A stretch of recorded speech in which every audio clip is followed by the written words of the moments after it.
Yo, Twitch, what is up? Jogu with the 5 months. Thanks, Jogu. Hey, everybody else. What is up, fine folks? How is it going? Happy Sunday. Sunday evening here, anyway. Hey, TL Turtle. Point on the Fell Demon Hunter Resurrect spell makes me want to run it in Fell Demon Hunter now. Yeah, I want some Z-Logs. Give me those Z-Logs, dude. 5 mana Z-Logs. Speaking of which, we'll talk about new cards. Pretty short stream today is the plan. Just wanted to hop on and talk about new cards, and now that we have all the cards out, and just do a duels run. So quick card discussion and duels run. You know, right now I can't get a lot of content for YouTube because we're waiting on the mini set. Everybody's gonna want to watch mini set stuff in basically a day or two, so not too excited to play regular stuff, but we'll still get a duels run in for fun. You never know, sometimes it can be a miracle. It'd be awesome. TL Turtle thanks for the Prime sub. Hey everybody. These are not organized very well this time, but we'll make it work. So I was just gonna go through and talk about every card real shortly, just to get your guys' thoughts. Or do you want to just talk about the ones that came out today? I don't know. I didn't talk about yesterday's cards on stream yet either, or Fridays, I guess. Really only Thursdays. So we could just go through all the new cards, I guess, real quick. Prosecutor Meltranix. Some mid-cost disruption for Demon Hunter. I think this is, I mean, this card was really hard to assess because, you know, I think it's one of those cards that's either going to just completely ruin turns or do absolutely nothing. And I don't know if that makes it great or bad. In other words, is the occasional complete ruining of a turn going to make it, you know, really powerful because it just shuts down your opponent for a turn? Or is the failing of it sometimes going to make it unplayable because you can't risk it whiffing and you're just sacrificing too much to play it if it whiffs? You know, I don't know. I can't decide. I can't really decide. It's got the potential to be both, and it's maybe a little bit meta dependent. Just the average cost of cards is probably a conversation for this one. Like, is the average deck cost 3 mana, 5 mana, right? Like, where does that, and how good does that make it? So I don't know. It's just, yeah, it's one of those, I think we got to see it in practice. Maybe could try to like keep an eye on a game and be like, okay, let's pretend they just played Meltranix. How screwed am I? Am I screwed or am I not screwed? I don't know. Oh, hey, no save. Thanks for the bits, dude. Yeah, so many statistics. So many statistics. So I don't know that one. I think this card looks pretty nuts, though. The Sightless Magistrate. I'm going to try to move a little bit out of the way here. Kind of my fat head. Oh, you know what? I could just be not lazy and just do this as well. There we go. Remind me to switch that back. Magistrate, I mean, this looks good to me, right? Just a lot of card draw. Just get a lot of stuff here. Empty hand Demon Hunter aggro decks are already pretty okay, tier 3-ish. I think this will make them better. Just a lot of output, basically. All Fell breaks loose. This one's pretty fun.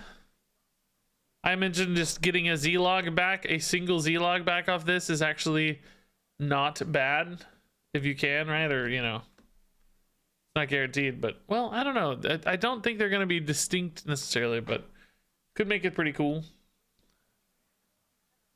You get 3 demons back. You could still get 3 Z-Log stocks, so I don't know. It's a possibility, but certainly when you get Jace in the mix, recasting this, making even more Z-Logs potentially, right? More Z-Log stocks. You don't really need Z-Log if you're getting stocks, for the record. It's better if you get a Z-Log because he brings stocks with him, but, you know, whatever. Yes, the stocks themselves are demons as well, so I don't know. It's an angle. Of course, there's also big Demon Hunter stuff, Uldari Inquisitor type things, and just, you know, we've had some big Demon Hunter archetypes floating around for a while now that don't quite get there. Cards like this could definitely help give them extra oomph, maybe.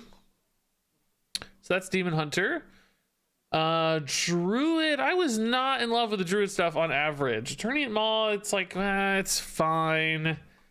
I think this is one of those cards that's totally fine, and that's exactly why it won't get played, because you know, you look at this, you're like, yeah, okay, yeah, that's better than Iron Beak Owl. Yeah, I get it. Like, yeah, that's pretty good. That's fine. But Druid cards have to be like nuts, I feel like, to get played. Druid cards are just so gross. Some people are saying aggro is going to use this. I don't really buy it personally.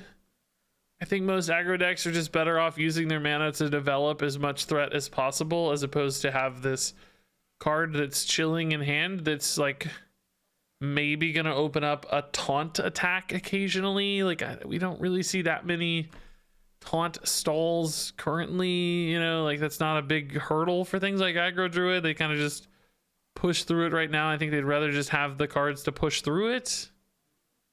I mean, maybe there's certain metas where there's like crazy big taunts in the way. I don't know. There's more priest popularity, maybe. You know, there's reasons for that, I suppose, but we don't even see Druids running any silence right now. Would they if this one's cheaper? Maybe. Still just not convinced. I'm just kind of thinking it's not good enough. It just again, it looks fine. You know, but me saying it's not gonna be good. He thinks it's terrible. No, I think it looks fine, right? Like, I get it. It looks fine, but again, Druids don't do fine usually. Druids do, oh my god, that's so busted. So I don't know. That's my thought on it. This card's weird. Due process. We started this one a long time ago, of course. Just lots of extra card draw. I mean, this is one of the cards that does do a lot, so it could do something broken. At the same time, I think it's going to be awkward for most Druid decks.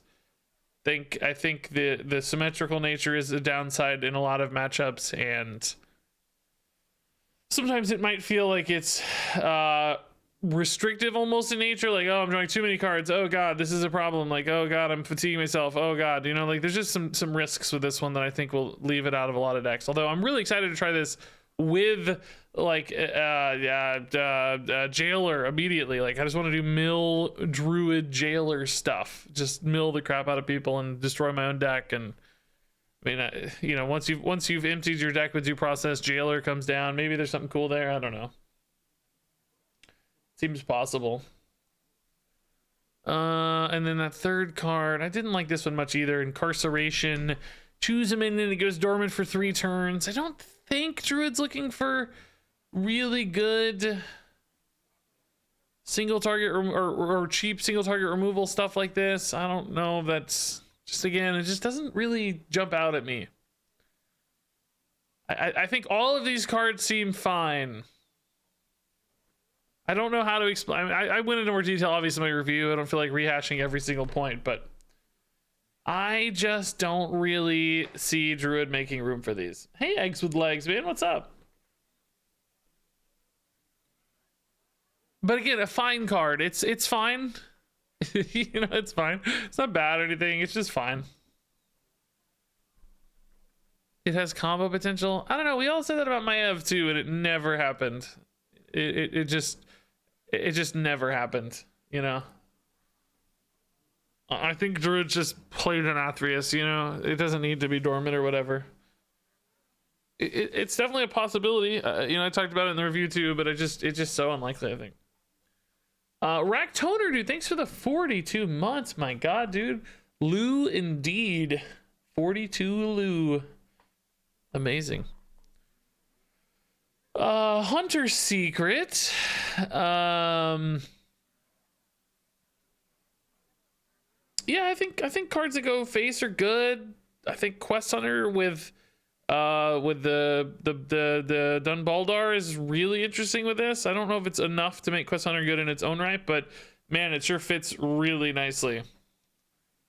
Really, like, spell damage when you're already trying to tutor into those secrets in Quest Hunter to get all that resources in hand. Like, it's great. I mean, the risk, of course, is do they ever proc it? I think most decks these days do proc it, but sometimes it'll sit a little bit dead. Yeah, the improved one is kind of nuts. 9 freaking damage, yeah.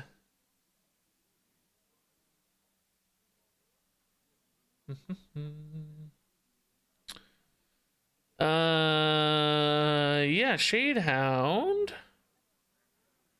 I think this card is really pushed.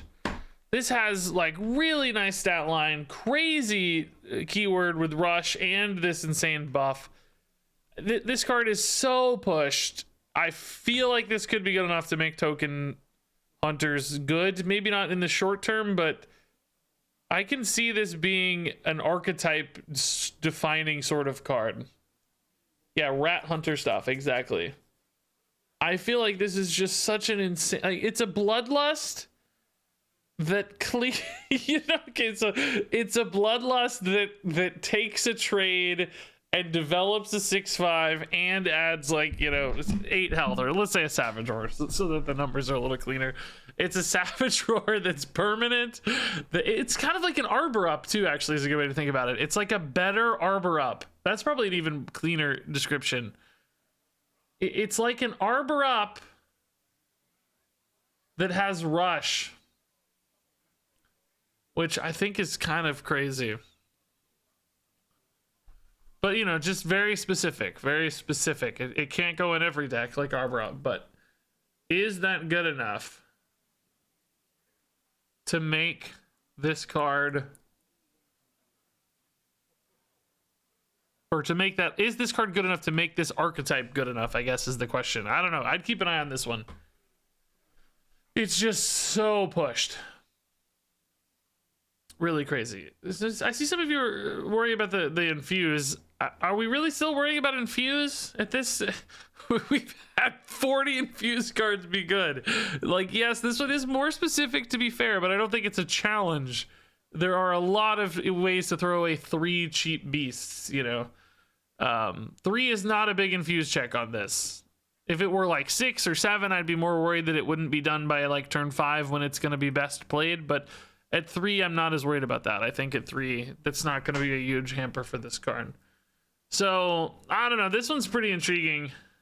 I would keep an eye on this card. Again, I don't expect it to get played right away, but I think it's going to be very good. Well, you don't know that because they may just never print cards that fit with it, right? It is synergy dependent. But let's say this.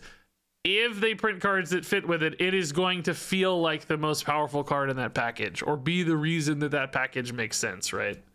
I think it will be the standout card in that deck, basically. It'll feel fundamental to that deck's success, if that makes sense. So, Defense Attorney Nathanos, Nathanos. You guys are real, man. People really love pronunciations of made-up characters, let me tell you. So this is Nathanos. He's related to Maida, the priest card, and to Phil Agos, the other priest card. His name is Nathanos. I can't wait to make so many people angry with pronunciations. So yeah, Defense Attorney Nathan here, 6 mana, 5/4. Battlecry, discover friendly, doesn't mean that this game, trigger and gain its death rattle. So just a lot of stuff happening in this card. Yes, you'll get a copy, yeah. So, okay, the way Discover works, I had to do this on YouTube, so I've got this primed and ready to go. Oh, by the way, Seth Goodtime, thanks for the 25 months, dude. Quarter of a century. That is definitely how math works. Thank you, Seth Goodtime. You get a Discover cards. Discover cards give you the card unless it tells you that it's doing something else with the card. And this is not doing, the trigger and gain its death rattle is not doing anything to the card. It's doing something in reference to the card. It is referencing the card's death rattle and triggering it and applying it to Nathan. It is not doing anything to the card. So you still get the card. This has already been confirmed, so you're welcome to debate, but you'll be wrong. So an example of the other way that this works is Drakefire Amulet. In this case, you discover 2 dragons, but this is telling you that you do something with the card, right? You're summoning the cards. So basically, in the case of Drakefire Amulet, you're still getting the cards. It's just that the text is intercepting them before they get to your hand, and it's saying, yes, you're getting those cards, but actually you're going to summon those cards. You're not going to get them in your hand. So unless the card specifies what is happening to the card itself, you get the card. And similar examples of getting the card while referencing the death rattle exist for like Call of the Grave. Discover a death rattle minion, you get the minion, and if you have enough mana to play it, trigger its death rattle. So you're referencing the death rattle, but you still get the card. Tamsin's gives you the card, believe it or not. Some people don't even realize this because it never really matters usually when Tamsin's is played, but here you get the card. You also reference its death rattle and do something with its death rattle, but you don't lose the card. So just some examples there.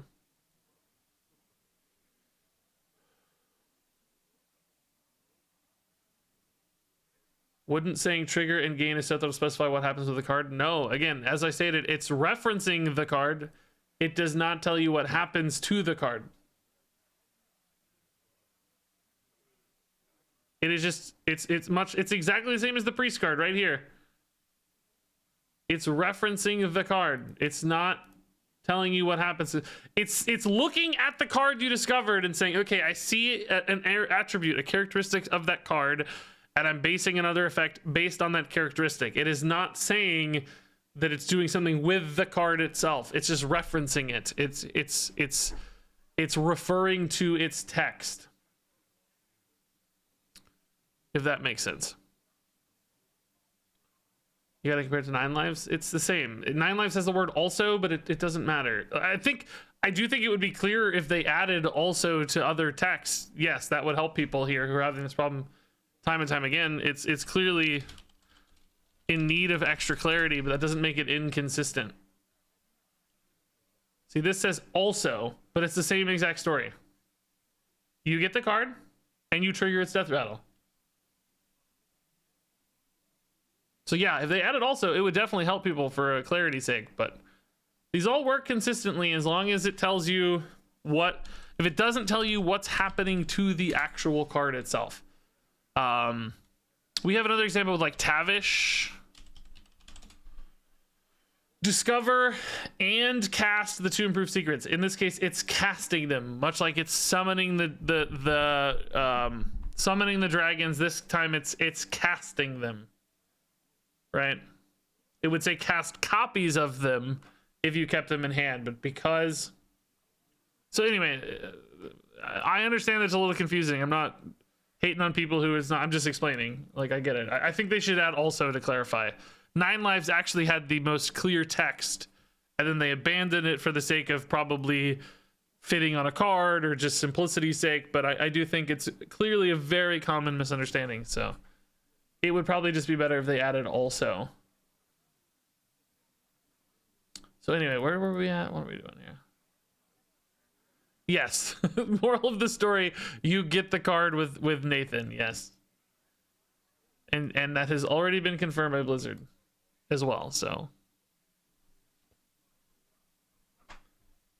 But I don't know, this card, I don't actually think it gets played in Beast Hunter right now. It might in a 40 card list just because it's like, it does a lot, but I don't think it's a great fit, but it's a card that does so many things. I suspect it'll get played somewhere. Down the road, like some deck's gonna have the right mix of death rattle minions, and this is gonna just pop off really hard, so I think it'll be a good card. All right, Mage. Mage got secret stuff. Objection is the new counter spell, but it's counter minion. I am just kind of neutral on this one. I think it's weaker than counterspell. I think counterspell is better at like protecting a board or an asset.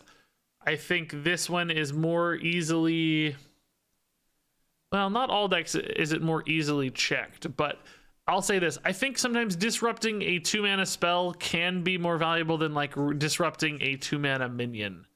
I think per mana cost, especially early in the game, spell disruption is probably more important than minion disruption in a way. That probably changes at high costs because there's a lot of high cost minions that you want to disrupt, which is what I talked about in my review. Like, I think if you play this going into turn 10 and you expect your opponent to play a Denathrius, that's pretty cool. Like, suddenly they like, ah, God, I can't play the Denathrius. Like, I have to play another minion first to test. And then you basically deny their Denathrius for an entire turn. Maybe even if you don't play this secret, even if this secret just exists and they have to test the secret, it might be hard for them to do that. But I'm worried that the package around this and the secret mage stuff doesn't really want to go to turn 10 necessarily. I think it might want to end the game a little bit sooner than that. So I don't know that this is the best fit there. I don't know.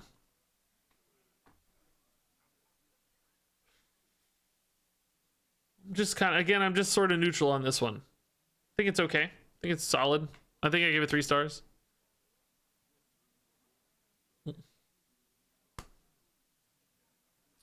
Half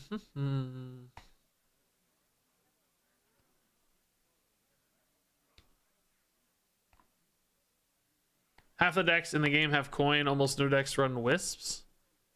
Yeah, but you don't typically counterspell into coin if you can help it, number one. But also, I would argue counterspelling a coin is not a bad play. People always make it out to be a bad play. Sometimes it's not a bad play. Coin is really valuable. Innervate is a great card, right?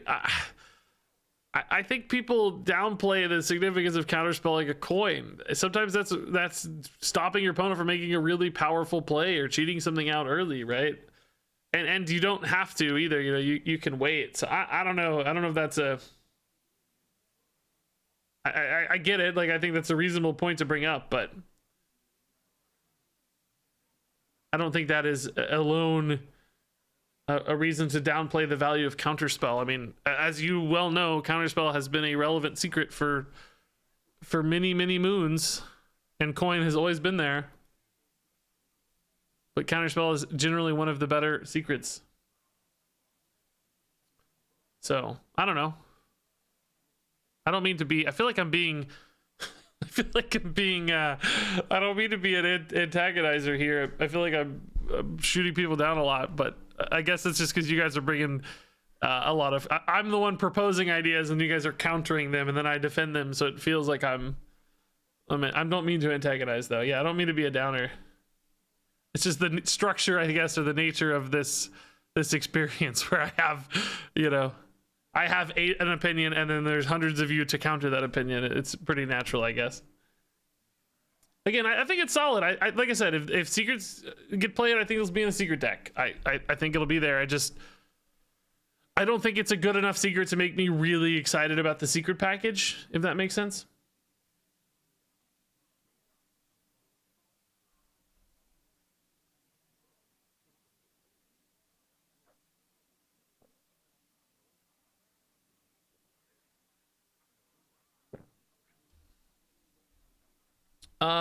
Life sentence. Delete a minion. It'd be funny if it just said delete a minion. That would actually be funny. Again, I feel like I'm a broken record here, but I think it's okay. I don't think this kind of card most mages are excited to run, but certainly have discover effects and off your Rune of the Archmage, random stuff. It's going to feel pretty important. I think it's a good card to exist, probably just not a super competitive one in deck building. Basically, it does stop resurrects, yeah. Will not trigger death rattles. It's basically the poof effect from Amazing Reno. Poof from Amazing Reno, if you guys remember that. And then finally, the Contract Conjurer. I'm really torn on this guy. I love like 0 mana 6/6s. Obviously, that's great. 0 mana cards are nuts. We all know that. I am a little bit torn on how easily this is going to get to 0, though. I don't know how often it's going to happen. I think keeping the secrets up is tough. The like costing less for secrets that you have played allows you to eventually get there reliably. Was that what the Crystal Runner did, right? Cabal Crystal Runner, is that how that one worked? What's that card called? Cabal Crystal Runner, yeah, it's for each one you've played, and it was a 5/5. Now it decreased by 2 per secret, but you know that was nice because you knew each secret was going to contribute to the discount no matter what. With this one, for instance, if you play a secret on turn 3 in anticipation of playing a second secret on turn 4, and then this guy being 0 mana, if your first secret is gone, if they proc your first secret, your second turn secret isn't there. It's not reliable anymore. You can do things like, you know, discount your secrets ahead of time with the secret discount card. I talked about in my review, there's like a 1 mana Paladin secret. You know, you can get those off of that Discover a Secret guy. There are ways to better manipulate this so that you can try to ensure that it's happening and kind of go for like a big pop off turn all at once. That's a little better, but still adds multiple steps. It slows you down a little bit before you try to go for that swing. So I do worry a little bit about the awkwardness of this guy. I think sometimes he's going to feel clunky at 3. Not that a 3 mana 6/6 is terrible, but sometimes he won't be playable when you want him to be, basically, is the story there. I mean, are there any really good 3 mana secrets that you expect to stick around? I mean, you probably could force some, like an Oasis Ally. Like, if you just don't have a minion out and you play Oasis Ally, you're pretty dang sure Oasis Ally is going to be there next turn 99.9% of the time. And then you play a secret with it, and you have your guy on turn 4. Like, when you have Oasis Ally in hand, that's going to work out okay, but you got to have both those cards in hand. Other ones like Runes, Counterspell, even Barrier sometimes might be hard to get off, because Barrier, if they have any minions on board, it might be gone. So I think there will be those moments where it lines up and you kind of blow them up with an Oasis Ally and a Runes, or maybe like a Counterspell and or a counter minion and the 6/6 or 2 6/6s if you have like the perfect hand. I think it'll happen. I just don't think it'll be consistent.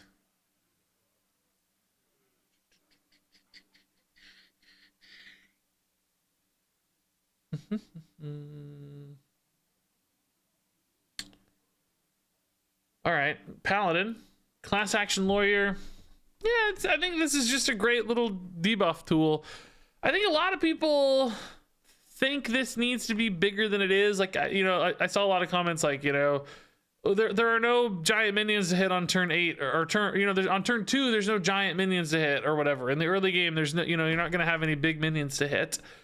I'm not sure you need to. I actually think sometimes just hitting a 3/3 or a 2/3 or whatever and taking an early swing could be relevant enough just to get you out, you know, slow down that flame imp on board and get a 2/3 to help chip through all the imps, you know. I don't think it has to be crazy. In other words, for this to feel all right. And then in the late game, it's still good, which is nice. So you can use it for a bit of a tempo swing early, and in the late game, it's still able to kill an 8/8 or whatever, you know? It's still able to debuff a priest minion, it's able to debuff a vile library imp, all those sorts of things on turn 8, while also sometimes being decent on turn 2. So I actually think that's just really nice and flexible. I think that's pretty cool. I think this card's very, very strong, actually. Order in the Court also seems nuts. We had Lorekeeper Polkelt got nerfed with the same effect at 4 mana. When he got revealed, I think I revealed him. Yeah, there he is, Lorekeeper Polkelt, man. 4 mana, right there. Reorder your deck. But this draws a card. And it's only 2 mana. It's kind of nuts. And I think Paladin has good payoffs too, right? You can get like Cariel right on the top of your deck anytime you want it, you know? I think Paladin's a good class for this, so. You know, I'm not going to say it's naturally as good as a card like Polkelt, because it may not ever have the perfect deck fit like Polkelt did, was using like some aggro decks and stuff to give you a top end and damage reach and stuff. But the fact that it draws for you and gets you something big just seems really strong to me. I feel like Paladin got great cards. What was the other one? Oh, Jury Duty. Well, I don't think this card's that great. I think this one's... I don't know. I don't really think it's that good. I think if this buffed all minions instead of just Silverhand Recruits, I think I'd like it a lot more. So the base level, this is just, you know, 2/2/2s. That's obviously not exciting for 3 mana.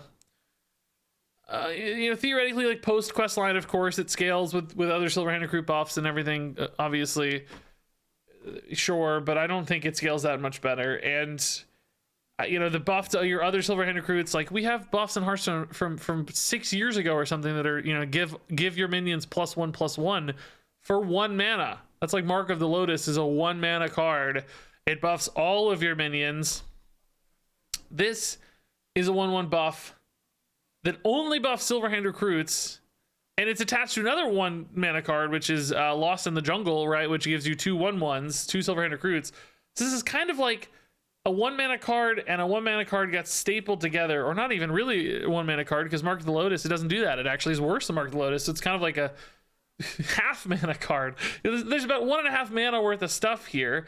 Now, obviously, cards, you know, when they get bundled together, that's better. That's worth something because you don't have to play 2 of them. Clearly, that's a net resource advantage, but I still don't think it adds up to 3.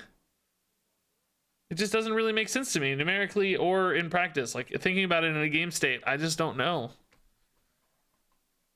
There is something to the critical mass aspect where you want to make sure you have enough Silverhand recruits and enough consistency and playing them out and playing off of those synergies. So every little step helps, but I don't feel like this card really makes that deck feel stronger. It doesn't feel good enough because of this. So I don't know. I think if it buffed all minions, maybe, because there are other non-recruit minions that get stuck into recruit decks, that would really help a little bit, so that it's not very specific. And I think if it summoned 3, I guess maybe it'd be broken at 3 because you'd get 3 2/2s for 3 mana. That's pretty good. I don't know, man. I just feel like there's something here that's not adding up to me. You think 3 2/2s would be fine? Yeah. I don't think it's insane, is it? Yeah, I don't know. Just something's not adding up. Maybe if it gave +2 health, would that be insane? Maybe with the taunts on that one guy would be. I don't know. I think it's just not enough for dudes. I don't want to, you know, I don't want to like look past a 1/1 buff. That's good, but you know, it's like I said, we've had buffs that do that are cheaper and arguably more consistent, and I don't know, it just doesn't sing to me. It doesn't sing to me. Oh, this card I actually had a lot of people like this card a lot more than I do. I want to talk about this one a little bit because I think this looks clunky. I think there's going to be a lot of turns where you want to play this and you want to use it as a really cheap removal card, but then you feel like you're held hostage by the thief card that you have in hand. And sometimes you may literally be held hostage because the thief card that you stole is like too expensive, for instance. You know, maybe it's like turn 3, you played an identity theft. Your opponent plays a 5/5 or something on turn 4, and you really want to deal with that 5/5 right now, and you have a theft accusation in hand, but you got a 5 mana card off your thief card, and you literally can't kill it yet. So you're just stuck there, unable to kill the 5/5. Right? Like you literally can't. And then other times I think you're going to have like a 3 mana card that you got that is playable, but it's not good right now. It's like, oh, I don't have any reason to play this right now. This is just really awkward. I don't know. And you're going to want to play something else. So then your theft accusation is either stalled out for a turn and you leave the 5/5 up for a while, or you just can't play it again because it just doesn't feel right. I think, you know, late in a game that becomes less of a problem because you'll have both more mana and more choice, and maybe some cheaper thief cards, of course, stuff you sold that's cheaper. Maybe it becomes more flexible there, but I still think it's going to create some real clunkiness. Real think it's going to be weird. Doesn't have to be the same turn. Yeah, I know. I just said that, but how often are we playing removal cards that say kill this minion next turn? You know, like that's not usually great. We usually want to kill the thing right now if we can, because we don't want to take 5 or leave it up to take a great trade on board, or, you know. We actually had a card like that. What was that card? Like that Warlock card that killed something a turn later. Wasn't that a card? Corruption, yeah. But I mean, so in that case, it would be like a corruption that demands you play another resource to do it, you know? If you're waiting a turn, which I don't think sounds great.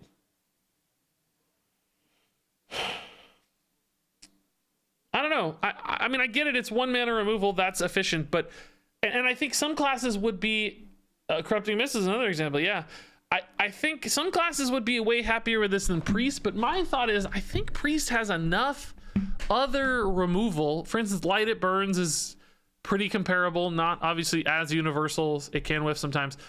I think Priest has enough other removal and other ways to deal with problems that this might end up being an awkward one. Maybe they run all of it, right? Maybe they need as much as possible. That's definitely an option.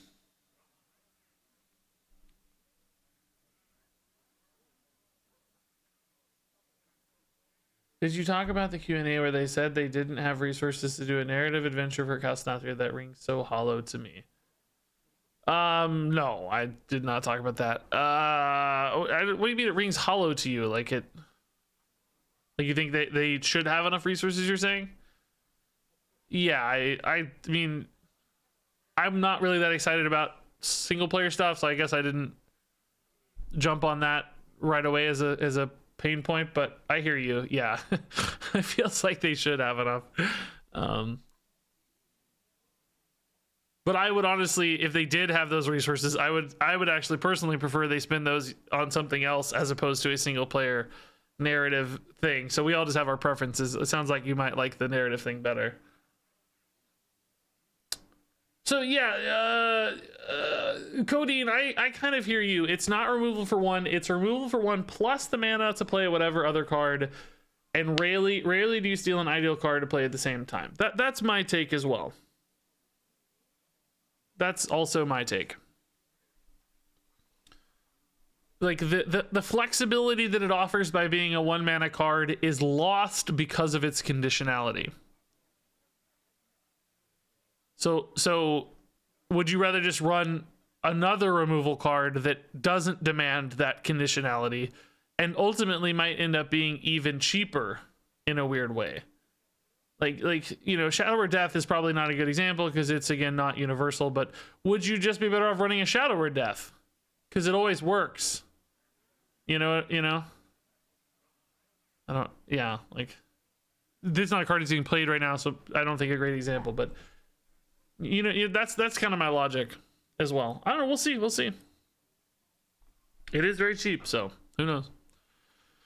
Rogue, I think Murder Accusation is kind of similar to the Priest one, but I think Rogue can use this a little more than Priest can. In other words, Rogue may not have as many good options at dealing with big stuff, whereas Priest does have those options. So Priest, you know, the accusation is sort of competing against 10 other removal cards, whereas with Rogue, I don't know if this competes much. It might stand in its own. I still don't think Rogue needs this as they're currently built, but I do think this fills a gap for Rogue a little bit better. Still a little bit awkward with the conditionality, but oh, did I miss other Priest cards? Oh yeah, I did. Shoot, I forgot. Yeah, shoot. Let's do Rogue real quick while I'm here. We'll go back. This secret I don't think really helps Priest much. I talked about this in my review. I imagine how cool this would be if it just gave you the 0 mana secret in hand instead of auto casting it for you. This card would suddenly be amazing. It would, and it's like a more elegant design fit as well because it solves thief problems and it solves Miracle Rogue problems. 0 mana cards in hand is great for Miracle Rogue, and cards from other classes being played as opposed to auto played is great for Thief Rogue with things like Tess and Knoll too activating when it comes to hand. I just completely wish this gave you the spell in hand. Instead, this is not going to be enough to push Secret Rogue on its own right. Maybe it would if it gave you the card in hand. Really sad. Really sad. Would be a reason to run actual secrets, and then maybe you'd see the secret package, you know, actually get played a little bit. Maybe it would be too good. I don't know. Maybe that's why they didn't do it, right? Obviously that could be the case, but it sure seems like it would be a better fit anyway. Scribbling Stenographer. This is another, you know, Miracly Rogue support card. I think it looks good. Jay Alexander was saying he doesn't know if Knowles and this could be in the same deck. He knows Rogue better than I do. Knoll is probably a little better from a stat standpoint. I think the shape of that's a little more favorable with a higher health total, but I wouldn't be surprised if they squeeze both in, to be honest. All right, I missed some priest stuff. What did I miss? Oh yeah, Clear Conscience. This looks pretty solid to me. Just a good buff. We got a couple buff priests already doing work. This is one that can help protect them against certain kinds of removal cards. So yeah, I think helping both develop and protect a threat here is nice.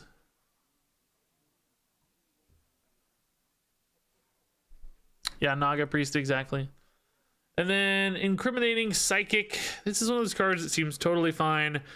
I don't think it's very good. You know, 2/6 these days. Just if it was a 3/6, I'd feel a lot better about this.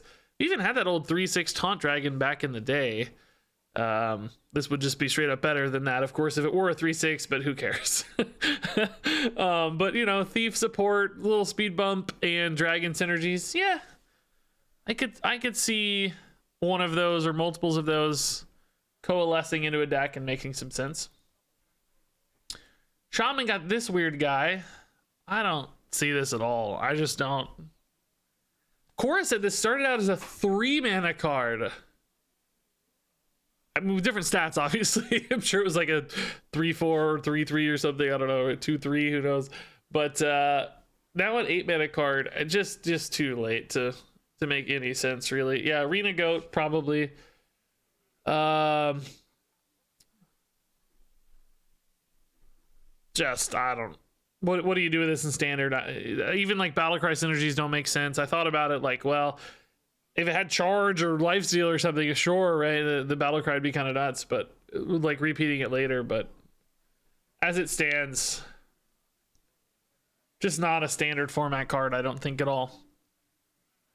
I even thought about like, is there some criminal lineup thing where you make like 4 of these and they all have Wind Fury and it's like still not that interesting. It still doesn't line up. I think this card's kind of scary. I don't know if this is gonna get there. I'm thinking it probably won't, or they wouldn't have printed it. But you can really see some craziness. I don't have the token card on here, by the way.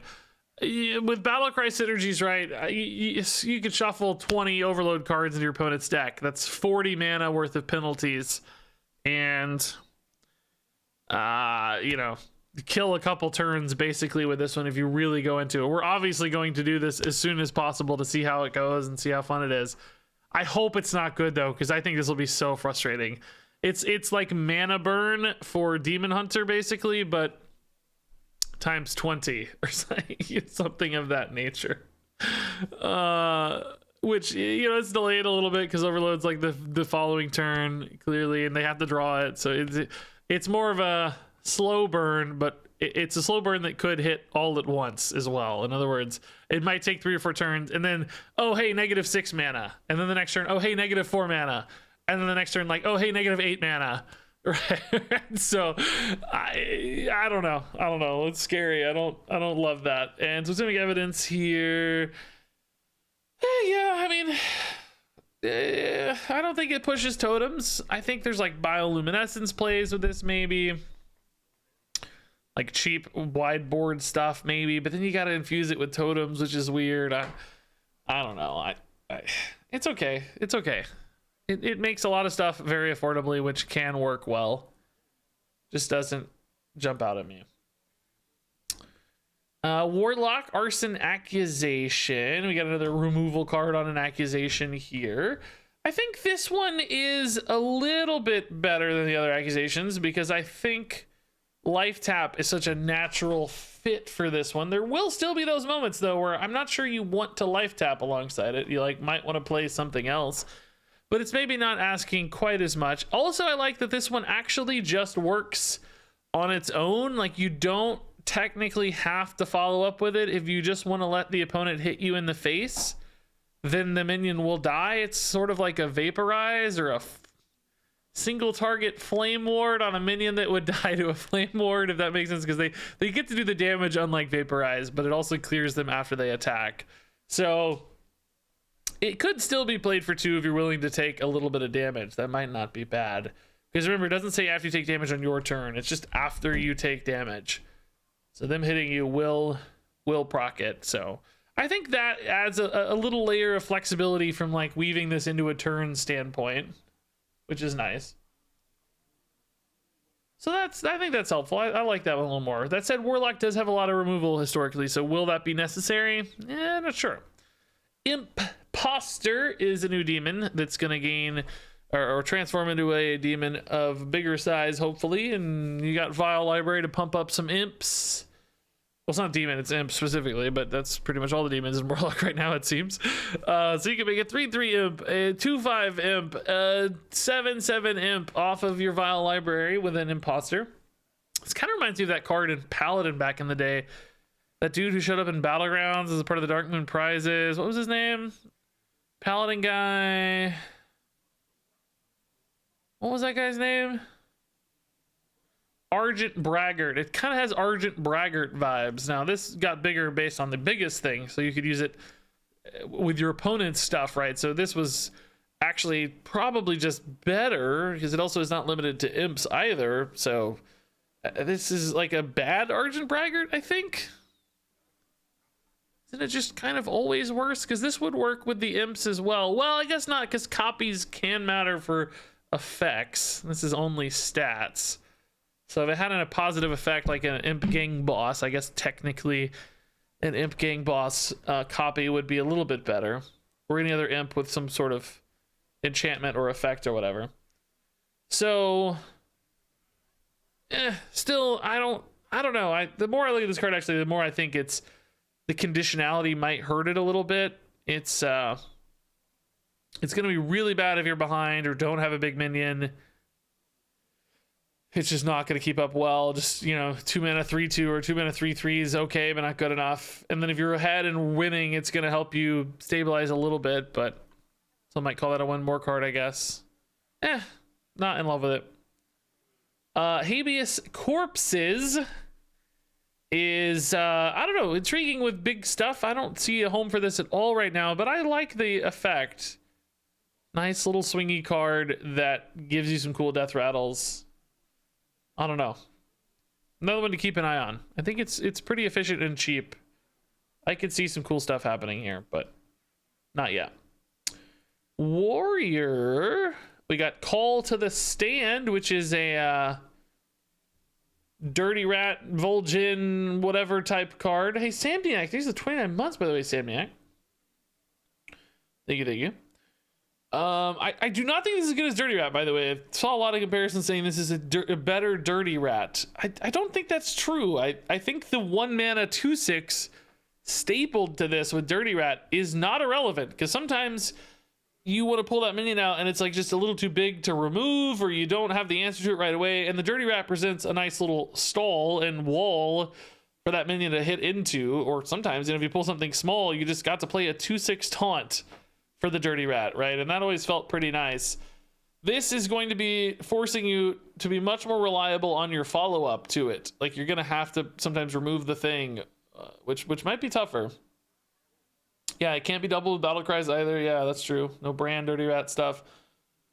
So I don't quite see this on that level of Dirty Rats. Oh, and somebody got mad at me for not using Dirty Rat as an example when I used Vol'jin, and I was like, guys, Dirty Rat came out like 8 years ago. I think literally 6 years ago, maybe. Vol'jin is still in standard. I'm gonna use the more modern, still in standard example if I can, compared to the Dirty Rat. Like, yeah, on stream we'll talk about Dirty Rat. I can reinforce that a little more, but you guys are a little bit more up and up. So anyway, now that said, I still think it's okay. Like, I could still see. I just wanted to get that Dirty Rat out of the way. Like, that it's clearly triggered by the Dirty Rat conversation. I still think it's okay. I think it's playable. I could see a control warrior. I don't know if it's maybe like a 2 of, maybe you'd run like 1 of these just to give you a little bit of that extra like Theatar reach. You want to make sure you have enough combo disruption, because sometimes control warriors just fall over to combo decks. They can't get enough armor sometimes, or they can't beat combo decks, and they need to have maybe more than just a Theatar or a Mutanus to disrupt, and adding 1 or 2 of these in is possible if I think they have the card draw to support that. Sometimes running these really low impact, well, I shouldn't say low impact, but low mana, low tempo cards like this, you just burn through cards so quickly in your hand and everything's gone. So you have to have card draw to support that, and make sure you don't run out of resources. Because if you just get a bunch of disruption in hand against an aggro deck, you're going to be screwed. So you got to be careful with these a little bit, but ultimately might still be necessary.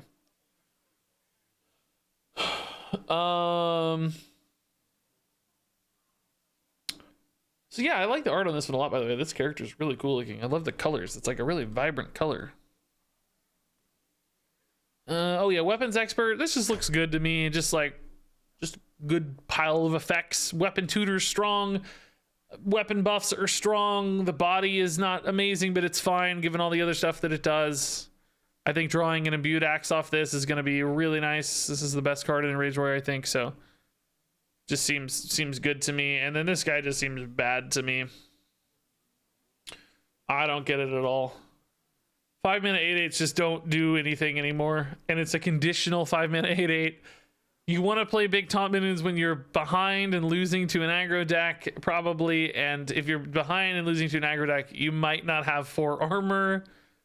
So I don't know.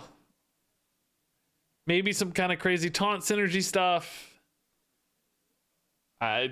Yeah, straight out 2018. Yeah, it feels that way. Yeah, maybe even 2016. I don't know. I don't see this coming in any way, shape, or form to fruition. I mean, what would make this even good in my mind? How big would it have to be? 12/12 at the end of it? I don't even know if that's big enough. It might be, yeah. But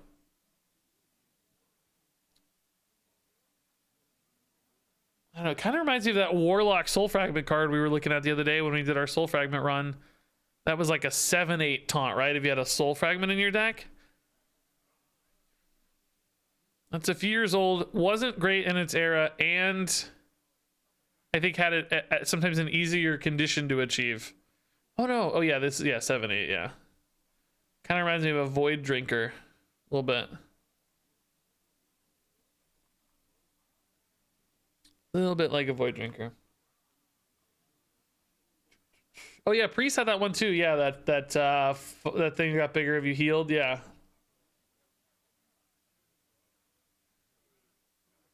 Five mana 8/8 isn't bad. I don't know. I guess I would disagree. I don't know. I mean, in a vacuum, I hear you. It's not bad in a vacuum, but Hearthstone isn't really just played on like raw minion stats anymore, right? It's about synergies. It's about enabling the next broken play. It's about just really overwhelming stuff. I mean, think about like Erelon right now, right? This is another 5 mana play right now in Hearthstone. This is a 5 mana what? I mean, yes, it's delayed, obviously, but this guy's conditional too, right? Every card has some kind of check and balance there, but how many stats is this for 5 mana? The 5 mana 20/20 or something. You know what I mean? Like, I don't even know. Right. I mean, even like Pet Collector in Hunter is a 5 mana, often a 5 mana 8/8 or better. Where's Pet Collector? Hold up. Oh my god, where's Pet Collector, bro? I'm just looking at literally looking at 5 mana plays in Hearthstone, right? Pet Collector is like a 4/4 that summons a 4/3 with Rush, and that 4/3 with Rush, of course, has some other synergy that you're enabling, some other game plan that you're advancing. You're discounting your beast, so you're putting awesome stuff in your deck that then summons awesome big stuff on cheat, right? Rat King is a 5/5 that just keeps coming back to life, I mean, it's not really fair to call Queen Ashara a 5-drop. Relic of Dimensions is a 5 mana card that draws you 2 0 mana 5-drops often, right? Or even bigger sometimes. I don't think this keeps up at the pace of modern day Hearthstone, right? 5-mana cards do big, awesome things.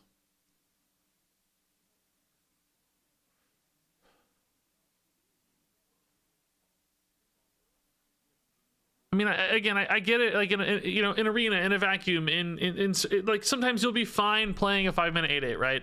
Like we can all envision game states where playing a 5-mana 8/8 feels good. I don't want to shut down that notion altogether.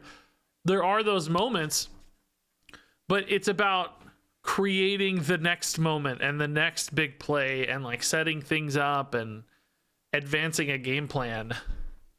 And I think just, dumping a 5-mana 8/8 rarely does that. And frankly, sometimes it won't be a 5-mana 8/8. Sometimes it's going to be a 4/4. So, I mean, that's the thing, right? It's got to be above and beyond in some way, or synergistic in some way, if that makes sense. All right, neutral cards. Some of you guys like this guy. I don't like this guy at all. I don't think he's gonna get played. Gonna go through these really quickly. I don't like this at all. I don't think this is gonna get played. If you want my full thoughts on these, you feel free to watch my card reviews. I go into detail about why. I'm not just a downer. I don't like this guy at all. Some of you seem really excited about this one. I gave this literally 1 star. I think this might be the worst card in the set. I think this really might be the worst card in the set. But some of you really like it. I saw a lot of YouTube comments. I saw one guy say it's as good as... He said it's basically the same as Nathanos, but for 5 mana. I can explain why it's not if you'd like. I can read the YouTube comment if you're out there. It doesn't hand disrupt. It doesn't resource advantage compared to Nathanos specifically, right? It doesn't... It doesn't abide by survivorship bias in hand. People play low cost cards, they keep high cost cards in hand. So your Nathanos is more likely to hit something high cost and therefore typically higher value, whereas this just pulls from the deck randomly. People mulligan for and tutor for high powered cards that are more likely to be in hand in deck. So Nathanos is more likely to hit things in hand, etc., etc. Bran is better than Nathanos. Yep. It's just not really Nathanos relevant at all, but I just don't like this because it's so likely to low roll. I mean, if you look at any given deck, I haven't actually done this exercise, but this is how I imagine it in my brain. I think if you look at any given deck currently in Hearthstone, particularly one where you'd want to disrupt, steal something awesome of theirs, there's so many low rolls, right? There's so many things that will just be complete and utter garbage. Like, look at Beast Hunter, right? You could hit a Batty Guest, a Peasant, a K9otron, a Selective Breeder, right? Like, just so many things in deck you can hit with this. The odds of you hitting, a Denathrius or a King Crush, they just aren't there. And you're spending 5 mana to take on all of that risk, basically. And I don't think that will be worth it.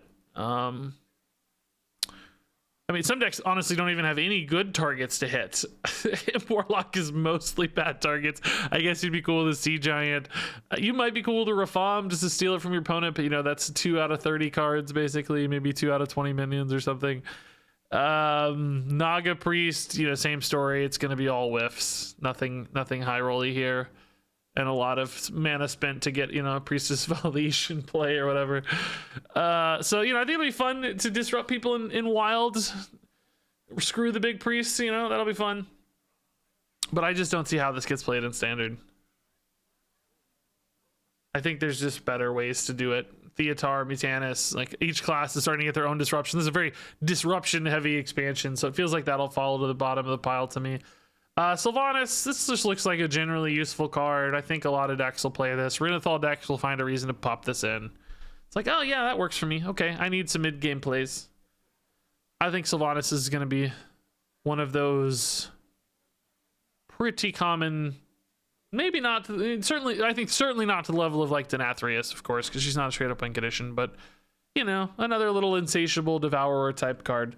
7's a lot for the infused, but I don't think she's bad at a base, so I think 7 will be okay. They said in Twitter that this started at like 10 and they were like lowering the number to test it, and it went down to like 6 or 5, and that felt way too good. They said maybe 6 was okay, but they landed at 7, I guess, to be safe. Seemed funny. And then finally, the big bad boy himself, the Jailer. I have no idea if this card's going to be any good. I think not, probably, but I think some deck will find a cool way to use this at like a tier 3 level. Maybe a tier 2 level even. So in other words, I think some deck will play with him. He's that like 3.5 star territory. But I'm going to play the crap out of him either way. It looks super fun. Warlock Niru stuff is my #1 pick for this. And then, I don't know, we'll go from there. He just looks really fun. So, I don't know. I'm going to try a lot. I hope he's in Duels at least for a while before he gets banned, so we can do cool stuff with him in Duels too. So ultimately, as far as the mini set is concerned, what do I think? I haven't really thought about it. I think I'd say it feels pretty in line with previous mini sets. Usually there are a few standout good cards. There's sometimes like foundational stuff for later, and then a lot of stuff that doesn't really get there. I think that's probably true for this mini set as well. I don't know that any, I mean, I guess Sylvanas might be a pretty staple legendary, but I don't think it's going to be on that like Mr. Smite level or Neptulon level even.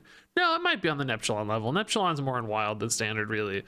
He's a little bit in standard, but bit lackluster. I could see that. It's going to depend on stuff like Mage might have gotten 0 new cards. For instance, if Mage secrets don't work, it's going to feel like Mage got nothing, right? I think it might feel like Druid got nothing, honestly. Hunter, it might also feel like Hunter got nothing. I think Hunter got good stuff for the future. I think Paladin will feel like they got new stuff. I think Priest will probably find one of those cards relevance for sure. I think Rogue might feel a little left out. Maybe that one miracle card. Shaman, I don't know. Shaman might feel left out. Like there's that fun Overload archetype. Warlock might feel a little left out. Yeah, man, a lot of these just feel like stuff for later more than stuff for now. Warrior probably got 1 or 2 good cards. Demon Hunter probably got 1 or 2 good cards. Yeah, I'd say Warrior, Demon Hunter, and Paladin got the most, which kind of makes sense. They have been a little bit weaker this expansion. Demon Hunter's been good lately, but the start of the expansion. Everybody else kind of scrapping for maybe 1 or 2 cards. Some neutral stuff could be big. Yeah, I could definitely see it being a little underwhelming. I think it'll be really fun for somebody like me who tries to take garbage and turn it into awesome decks. Like I think I have a lot of garbage. I made a list today of maybe 10 or 15 decks already I want to try. Yeah, 19 actually. Wow. Yeah, I made a list of 19 decks to play.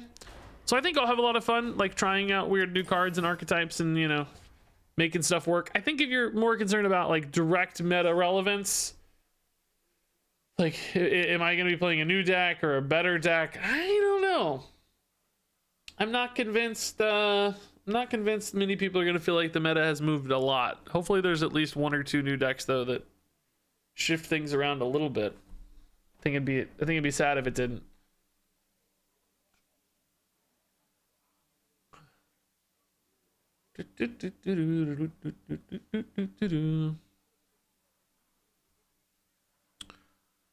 Demon Hunter has not been weak. Relic is cancerous in standard and duels. Well, I would never use cancer to describe a deck personally, but also it's not even it's Relic Demon Hunter's tier 3. I mean, it's good in duels, yes, I agree with you there, but also it had to get buffed a ton to even get to tier 3. I wouldn't say Demon Hunter has been succeeding, but I also actually literally clarified my sentence with at least at the start of the expansion. So I don't know. I guess I disagree. I don't know. You would not call Res Priest cancerous. No, I would never use a deadly disease that has destroyed millions of lives to compare it to a Hearthstone deck.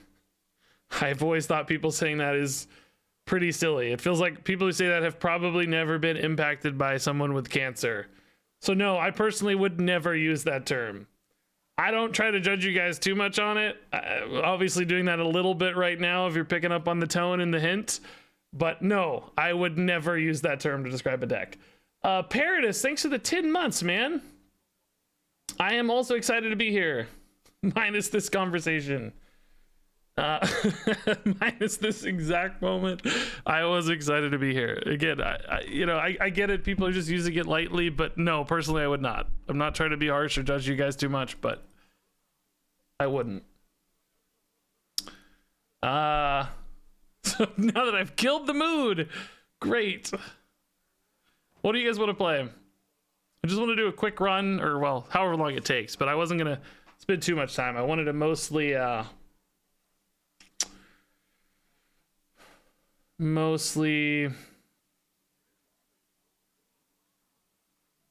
just kind of have a fun little run. I don't think we need it to be on YouTube or anything. Relic Demon Hunter, no. I don't want to play Relic Demon Hunter. You know the disease got its name because cancer was an adjective beforehand. Imagine thinking that was relevant. Why would that be relevant? What do people know the word as? Extradical. What do people associate the word with? What is called to mind when the word is spoken for millions and millions of people around the world? Is the historical etymology of the word what's called to mind, or is the real life reality that faces people every day what's called to mind? Come on. Ugh. What a weird conversation to have. I don't really want to give you guys a hard time, but the question was asked, so I answered it. My apologies. I don't want to fall into this trap, but just make my stance very clear. Let's try. I haven't done Slate in a while. We haven't done Crowley much yet either.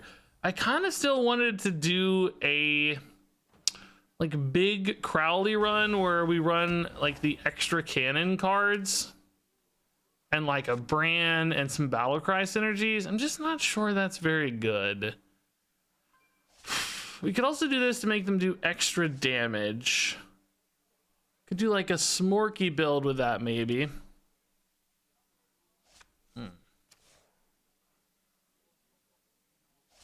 Any way to like give this guy stealth or something, or we've done combo with this guy.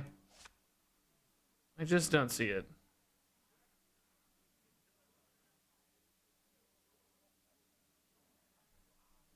Pure cannon build, you guys like that?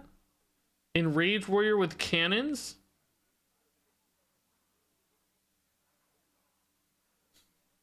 No, we can't use genital warts either. I was gonna throw myself under the bus and say that it's too close to home for me. It doesn't, but I'll take one for the team here.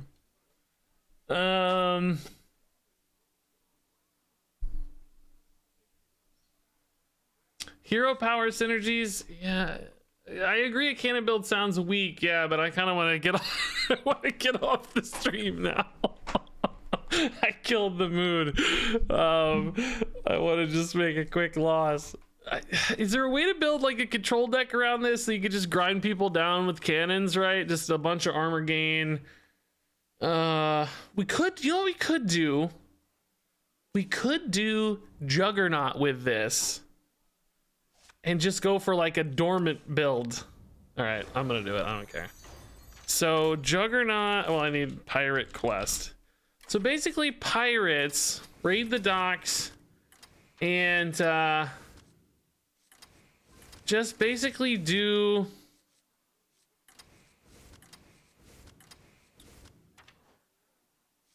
you know I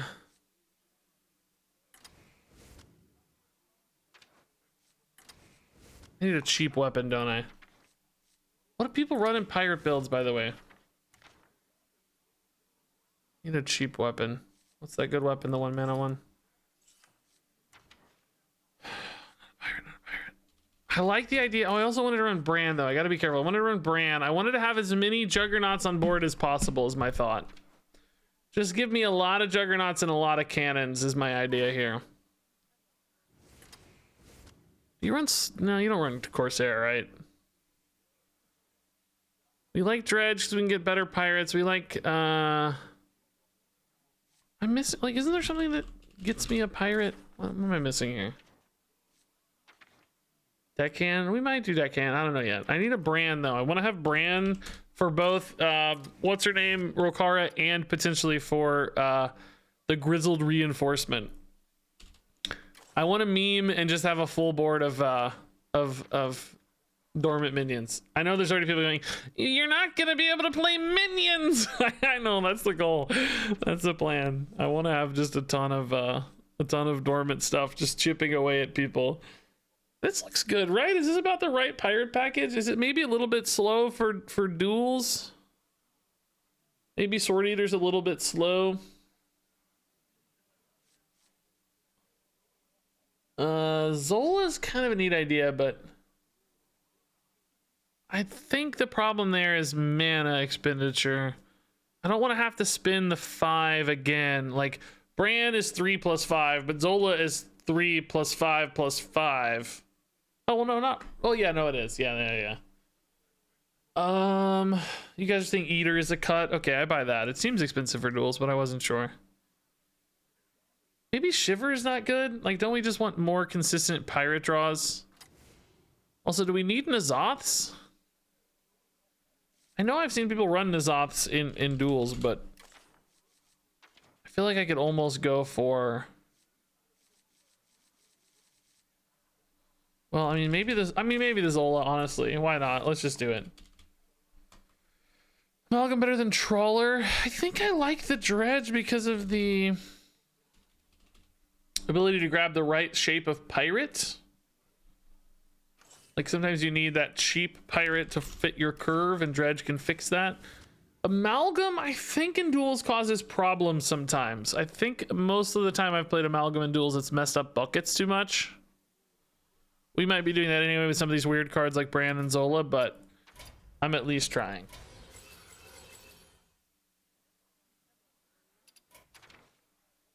I think this is okay.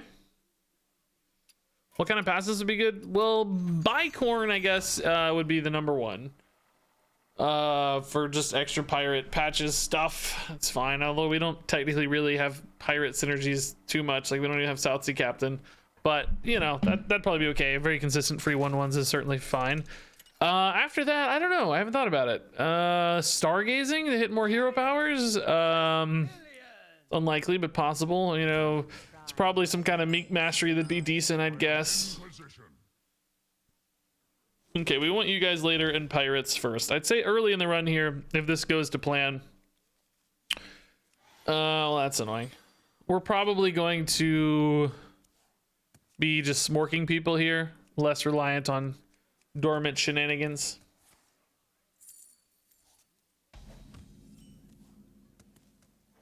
Dormant shenanigans might not be worth it. Oh, guys, by the way, I forgot to show you this. Well, it just happened today, so I guess I didn't forget, but I just now remembered to show you this. You guys remember I showed you these dogs previously who watched my stream, which made me the happiest of anything I've ever seen in my whole life. These beautiful dogs watch my VODs every day. I got their names today. Their names are Max and Ivy. I'm scared to say Max and Ivy too much in case they're watching. I don't want them to get too excited. But hello, Max and Ivy. It's good to see you guys. Thanks for being supporters. Thanks for being followers, Max and Ivy. It's really nice of you. Should we just start hitting here, man? I don't think so yet. I kind of don't hate it because of the puffer fist on 3, though. I mean, it's not bad. It's not bad. Yeah, so cute. Yeah. Yeah, stargazing is rare to see, so don't feel bad about forgetting it. It's ultra rare, so. But it would be sick, right? Would be cool. These cannons might be good at shutting down like any 1-drop aggression here, right? Again, I don't know that I need to worry about that just yet. Oh, this might have paid off after all. Nice. I think we just keep tempoing for now. I don't know if it's better to attack first. If I hit this, I mean, man, do I play this now? Oh, I'm gonna play it now, yeah. Well, next turn I have 4 anyway. Sure, maybe I could hero power. Yeah, we'll wait. What's the hurry? What's the hurry? I think we're fine. I think we're okay. Cutlass healing. Oh, healing's a bit of a pickle, isn't it? Man. I think we can still probably win that, though. Can we hit the deckhand one more time, baby? We can't. I think we go, though.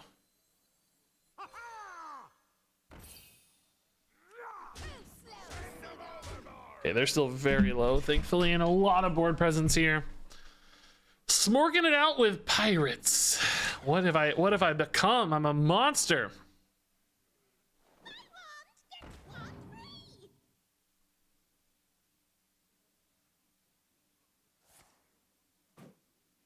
Ooh, big heals. Jeez. Ugh. Do I have any sort of lethal setups here? Oh boy. So what are we at here? 2 and 6 and 1 is 7, and I think I can force this hero power, right? So I think we're lethal. Oh, I forgot about this too. Oh shoot, yeah, that's even more damage. Yeah, it's always 2 extra. Super lethal. I think it was anyway, but yeah, it was. Cool. Sad I didn't get to do my cool thing, but we take the wins when we can get them, right? We'll do the cool thing later. I need to get to my passives and stuff first, so let's take wins.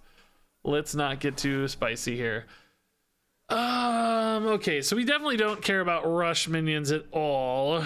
We just, I mean, also this has been bugged. I don't even know if it's fixed. We definitely don't want Unholy Gifts. I think Tome is 100% the answer, and that can be fine. That can be a nice way to shore up some early tempo. Yeah, this looks good. We like pirates. We like pirates. Zeke, dude, hello. Your message got modded because you called me a monster, but you're allowed to call me a monster. It's okay. Espresso Rat, thanks for the 30 months, man.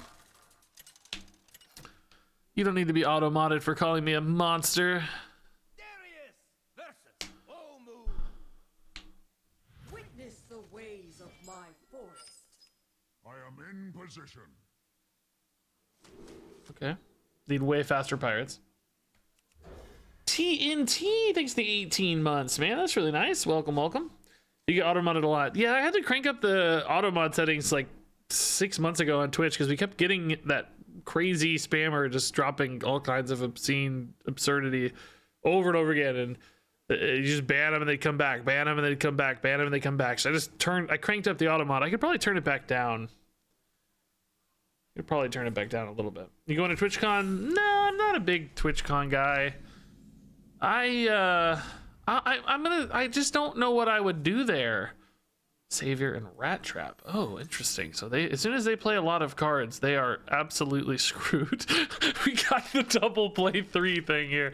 Coin into some cards. I don't know what I do at TwitchCon. I'm not somebody who's like popular.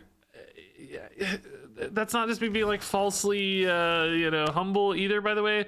Like obviously I have a following. Like, you guys watch streams and videos and stuff. That's great. I'm not ignoring that fact, but nobody's like a fan of Regis, if that makes sense. Like, you like the videos I make. You don't care about me as a personality. You know, I'm not like Disguised Toast or somebody that's like got a really popular personality and like a following and like a fan base. I don't know if that distinction makes any difference in people's brains, but at least that's how I see it. In other words, I don't have like young hip people at TwitchCon who would be interested in my presence.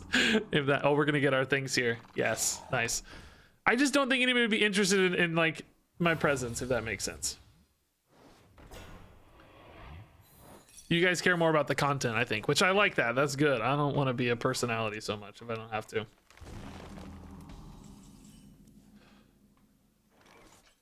All right. Hero power here is not perfect, I guess. I do kill both minions, I suppose. Maybe that's quite okay. We just like a Corsair or a Cargo Guard better. No, I don't think so. What do I take? We're gonna get the Whetstone anyway. We're gonna have Puffer Fist as well, so we take Puffer Fist next turn, right? Yeah. Oh, why didn't I put that on the left? God, 'cause I'm dumb. Just ignore me. Ignore me. I'm stupid. I literally talked about it. I planned it out, and then I still played it to the right. I'm gonna pretend I wanted face damage. Okay, it's fine. It might actually be correct because they don't get a card right away. They have to trade first. I get some face damage. Maybe it's actually right in a weird way. Insight, okay. It's really not too bad. Puffer Fist weapon hits all these for 1. Am I setting up any kind of lethals? 9, 12, 14, and another 2. So not quite. Am I better off making a cannon here and setting up for later, or just... Also, am I better off hero powering just to kill a couple guys? Probably better hero powering than Puffer Fisting, right?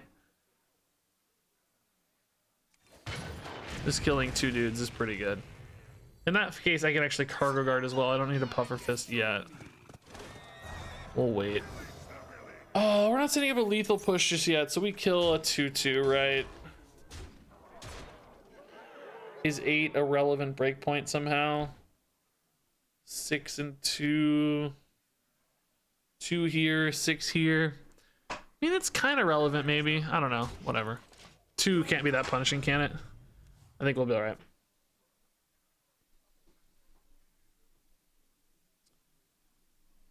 Do-do-do.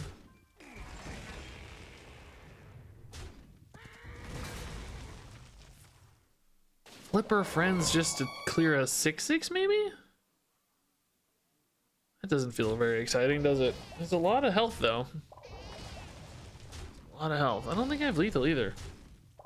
This feels like the right time on 7 once I can actually hero power alongside it, right? 5, 7, they're back to 16. Jeez. Kind of annoying. I think we'll actually just hero power here for more damage, right? Save the deckhand for later for more reach. Okay. Zola buffed up. Well, so far this is definitely not really a cannon deck. I don't know. These for armor gain. God, they have so much armor gain off all these tokens. It's gross.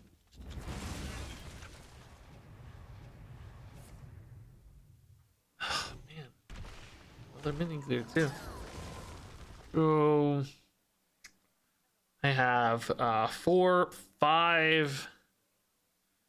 Deckhand with Zola is another 4. So that should be lethal, right? 7, yeah, okay. I don't need to attack first or anything fancy here. We just have lethal anyway. So. Do it the safe way here. Cool. Oh, sniped him instead. Okay, that too. That's fine as well. Oh yeah, interesting. There was a chance that backfired a little, but I still had an attack, so I don't think it ever mattered, and I still had a hero power 2, right? Wondering if the armor there ever jinxed anything. Either way, it worked, so it's fine. Blade gives me a second weapon. I would argue it's maybe a little worse than the Whetstone Hatchet, but pretty close. I don't really think I care too much about necrotic poison. I don't think I need a death charger, so we'll take Blade. That's fine.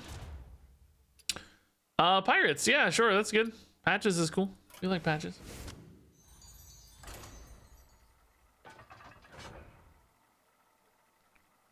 I dig it. Can't haven't been this badly. That's cool. Would love to see you collab with Raren. We actually talked about it today, honestly. So yeah, maybe soon. I don't know. I told him. Well, here, let me. He actually sent me a message. Let's see.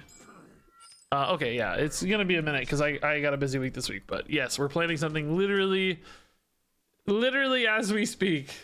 So yeah, we'll get there. I like hanging out with Raren. He's always really fun. I feel like we have a pretty good chemistry.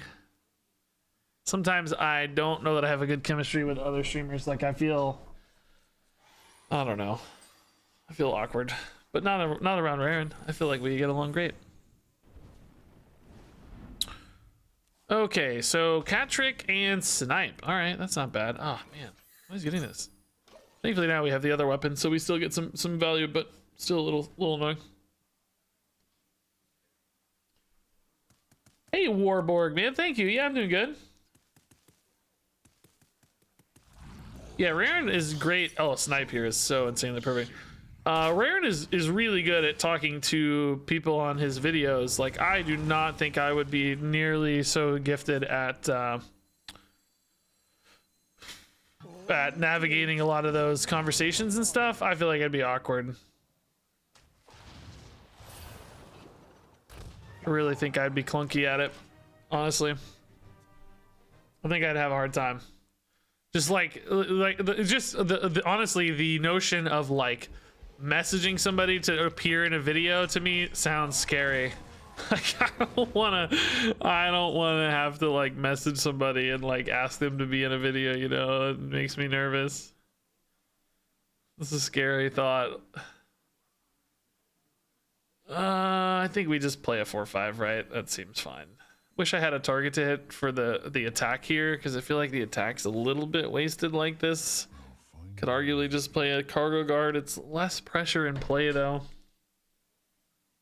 I think I'm willing to sacrifice the 2 here just to get the bigger body down, because this thing feels like it's gonna create a pretty good trade opportunity. You know, I could just hero power and weapon and like try to get through that thing next time and save a resource, but I really want to advance my pirate game plan as well. I don't know, maybe the cargo guard's big enough at 4 mana. It doesn't feel like it. Nah, we're gonna do this. I don't know, it feels like I'm thinking about this a lot, but I think it's a pretty important turn actually. Saving this coin for next game.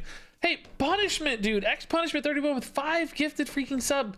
Grats to Fleisch, Rainbow, Lieutenant Method, Relic Madness. He must be a Duels player.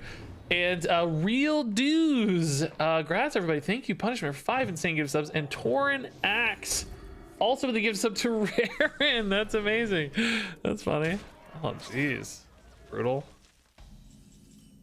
Each of these go to 2.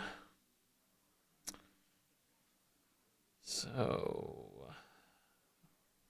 Hatchet trade, maybe? Feels a little clunky to me. Maybe I coin a scamp here. This dies anyway, so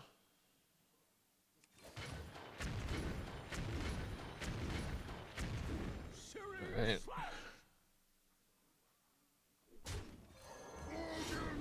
I don't love taking 6, but oh, nice. That's a good buff. We're still ahead here. That's the important thing. Alrighty. Next turn, Hero Power Cargo Guard. Maybe Deckhand, Zola. Deckhands could be cool again. This has been a weirdly good little play I didn't expect here, but it works out nicely. Hey, Tauren Axe with a tier 1 as well. Thank you, Tauren Axe, man. Would you rather people approach you and be like, yo, can I be in a Regis video? No, I can't say I'd rather that. I think ultimately I'm a bit of an introvert, weirdly. I you know, again, I've said this before. I think I'm more of a extrovert on stream. It's actually a little easier to be an extrovert on stream.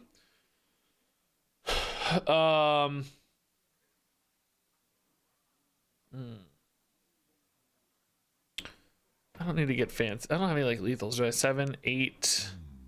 So another 4 is 12. I don't think so yet. I'm a little bit nervous about this cannoneer business.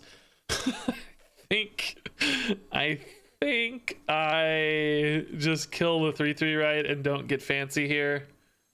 I think I just don't want to take any fancy play risks.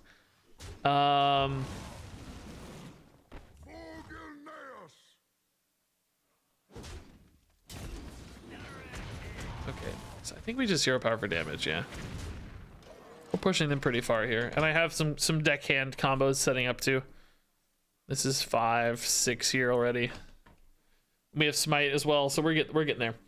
Tomorrow next scene. Yeah, I think I'm a bit introverted, honestly. You know, this I'm extroverted on stream because you guys aren't real. Like, you're not real human beings. Like, I'll be honest. I can definitely. I can be extroverted if needed. Like, if that makes sense. I can be in social settings. Like, I can turn it on, but my instinct is to, this is the exact same way I won the game last time. My instinct is to be a little bit more behind the scenes and a little more introverted. So I can turn it on, I can do that, I can perform, but I would prefer to be in my own chill space, if that makes sense. Oh, okay, interesting. Oh man, we have I think two really good choices here actually. I'm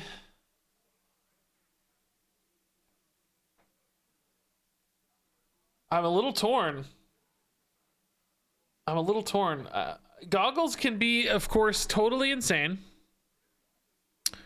And I think we have a good deck shape for it too. We don't have too many things that are going to get stuck in hands or a big risk there. So we could absolutely smork people, but we have the risk of running out of gas. We don't currently have a ton of reload. We have some harbor scamps. The quest draws us a little bit, right? But we can run out of gas pretty fast. Now, we may not need more gas because we might just kill people so quickly that it doesn't matter, right? It may not be relevant. It may just overwhelm people.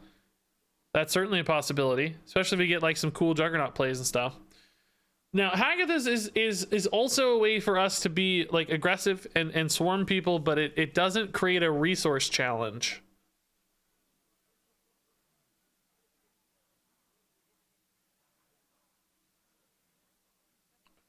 I'm actually kind of leaning towards Haggathas, guys. I think a number of you are as well.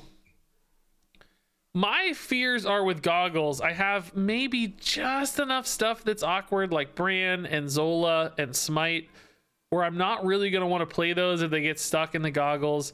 Now, the one reason I'm thinking about Goggles a lot is Quel'Dalar. Goggles is actually insane with Quel'Dalar if we can get it. Like, totally insane. Like, run carrying, 4 mana Quel'Dalar just completely destroys people. So it's like, how much do I draft for a Quel'Dalar versus Haggathas? I mean, ultimately, if I get Haggathas, I'm sure if we find a Quel'Dalar, we're still going to be happy to spend 6 mana on Quel'Dalar from time to time. And if we don't find Quel'Dalar, I think Haggathas is better. Because that way I don't... Because this deck can go a little bit long, I should say. Like, if we didn't have Juggernauts and Cannon plays, I would probably be more inclined to take Goggles and just really try to win on that first push. But I think this deck can extend with Haggathas. If we don't get that first overwhelming tempo off Goggles and we play for Haggathas instead, we can still play for Juggernaut wins. We can still play for Cannon wins. So I'm still leaning here. I think it's really close, though. It's really close. I might do a poll. I think you guys are going to pick Haggathas, but I'm going to do a poll. I want to see what you guys think. I'm going to include Mummy Magic as well, just to be funny. How many troll votes can we get? Yeah, let's see. Hold up. That's not the right screen. Hold up. Here we go. Mummy Magic is coming up strong, guys. You guys are so stupid. Mummy Magic killing it. That's amazing.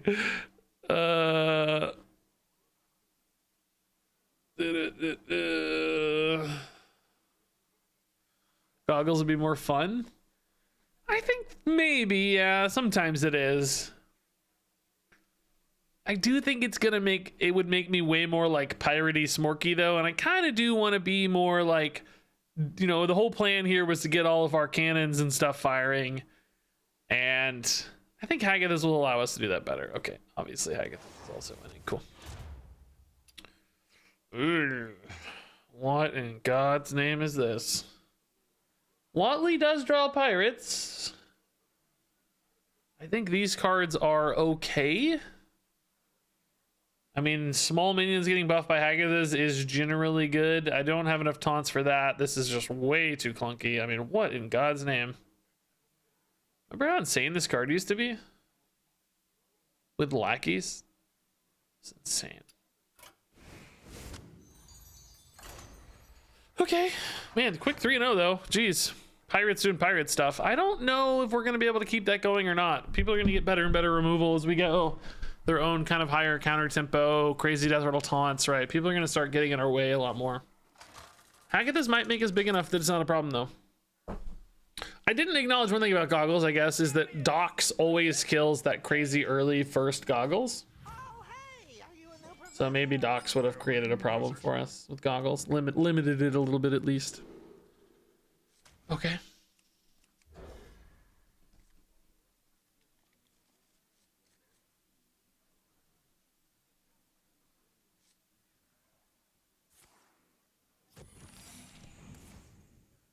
Two Paladin Secrets, generally not what we're excited about. Whoa! Basically free spells forever. Holy crap, that's crazy. These seem very weak. Job's done. Not excited about that at all. Look at that, dude. That's crazy. Oh my god.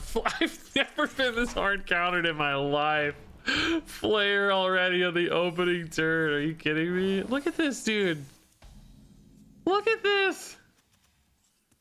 Actual insanity here. Completely insane. Go get him, Patches. Might actually be really good to test secrets, honestly. Patches might. So, we'll see. That's one of the craziest turn ones I've ever seen. That was cool. That certainly feels like an explosive trap sort of play, doesn't it? I guess we still want to test freezing here, though. I mean, I could just not attack and let the cargo guard armor up, but I don't think that's worth it. I want to develop more stuff, right? We want more cards in play. We want to go, go, go.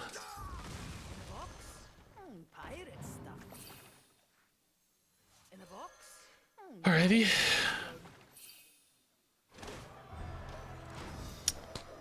So, still a big board here. It's nice. They're gonna have some really, really cheap secrets because the Dunbaldar made everything cheap, and then Khadgar's makes it even cheaper. The Spellstone makes big boys as well. Is brutal. Some brutal big boys here. So if I play Blade, Fog Sail, this will be in the middle. I can hit here for 2. This thing hits that for... Oh, I could hit this for 2. I mean, I don't know. That seems not worth it. Puffer Fist Blade does not enable a hero power yet. So Puffer Fist doesn't really seem worth the trouble. Fog Sail dealing 2 just doesn't seem that good yet. I think I'm better off just playing a big thing here, maybe. This can take a trade too. Let's see what happens here first. Secret can obviously change things.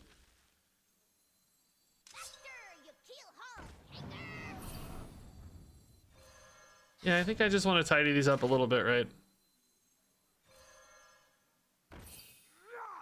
It's potentially pretty gross if I don't. We obviously don't have a lot of life gains. I can't just go forever, but want to take care of things at least a little. That feels like a value trade, which Fog Sail can take care of okay. Puffer Fist also, but I'd have to attack into it first because it has taunt, so that's not what we want. I think we just go Fog Sail here. Oh, actually, Hero Power is also really good here, I guess, huh? Then we can Fog Sail after. Yeah, I like that better. Kind of need this not to be a snipe. Oh, I forgot about create. Oh my god, yeah. Man, the 2 damage pings are good too, potentially. Oh, interesting. Oh my.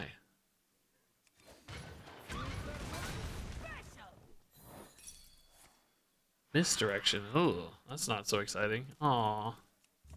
I would have taken the damage, bro. Give me the damage, bro. Is bear trap ever? I kind of want this weapon up for puffer fist, but I guess I have Nazoths for puffer fist. Let's test like a bear trap. Oh, I missed 2 damage though. Oh, I'm stupid. Just ignore me. I'm stupid.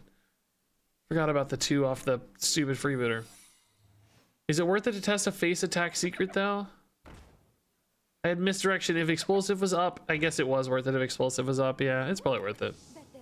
Because the misdirection wouldn't have procced the explosive, would it? Maybe it still would have. I don't know. Just ignore me. I don't know. Doesn't matter. I think it's fine. So here I can kill the 2/2s by hitting the 1/1 potentially with my thing. So hit the 1/1. Maybe we don't really want to puffer fist these so much. Wouldn't hurt, I guess.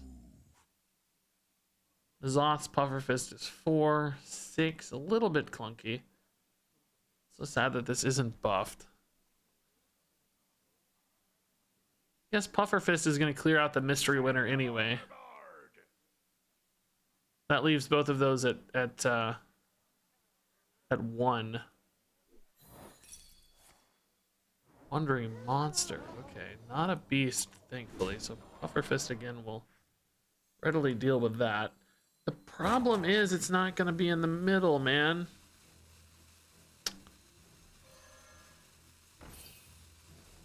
It's not going to be in the middle, guys. What do I do?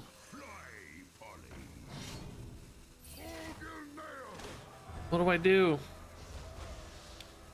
I can't make it in the middle.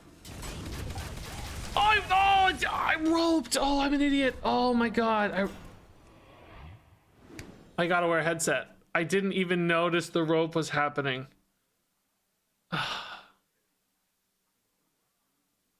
I don't have a headset on. I didn't even notice the rope was happening, guys. I swear to God. I did. I legitimately, in my brain, didn't even process that it was happening.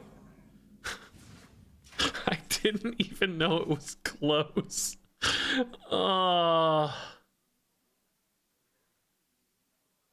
I didn't even think about it. Like, I just totally zoned it out. I think only one of these would be dead anyway, right? I think it's I think I didn't have the positioning regardless, right? In other words, I think I'm screwed. I don't think there's a way out of this, is there? Rokara definitely doesn't do anything, so that's not it.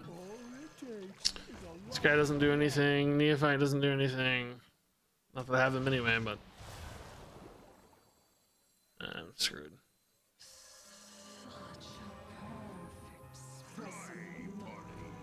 Can't even get to these guys. I think we were dead regardless, actually, but I didn't even process it, you know? Just so used to using the audio cues.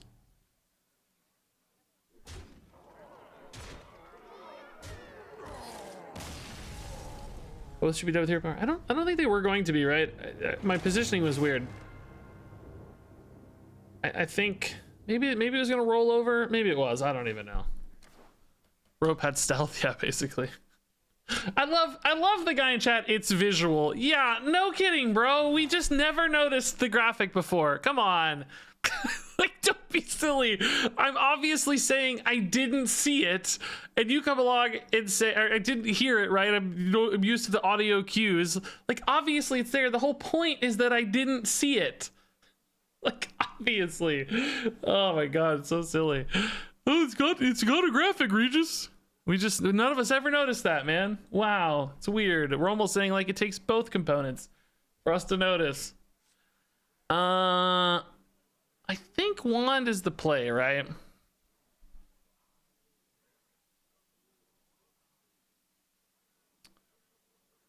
I don't think staff is better for us than wand because we can push through like taunts really effectively with wand.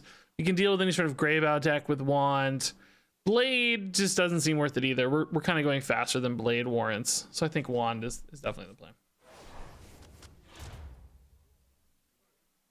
Dude gets caught and is like LMAO JK. I hate that.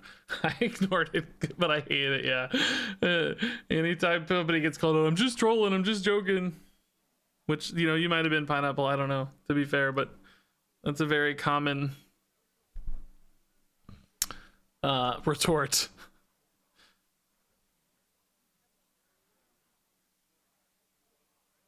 You really think I was trolling? I don't know. How could we know? How could we possibly know?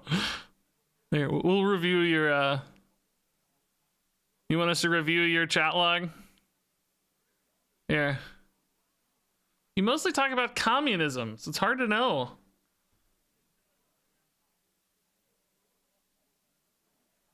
I don't know. There's a lot of chat about communism. So I don't know. It's hard to know. Yeah, I don't think you're too. Yeah, you seem to be a pretty good faith communicator, honestly. I'll give you this one. I think you seem to be contributing a fair bit. I think you were trolling. I think you're right. I'll give you this one.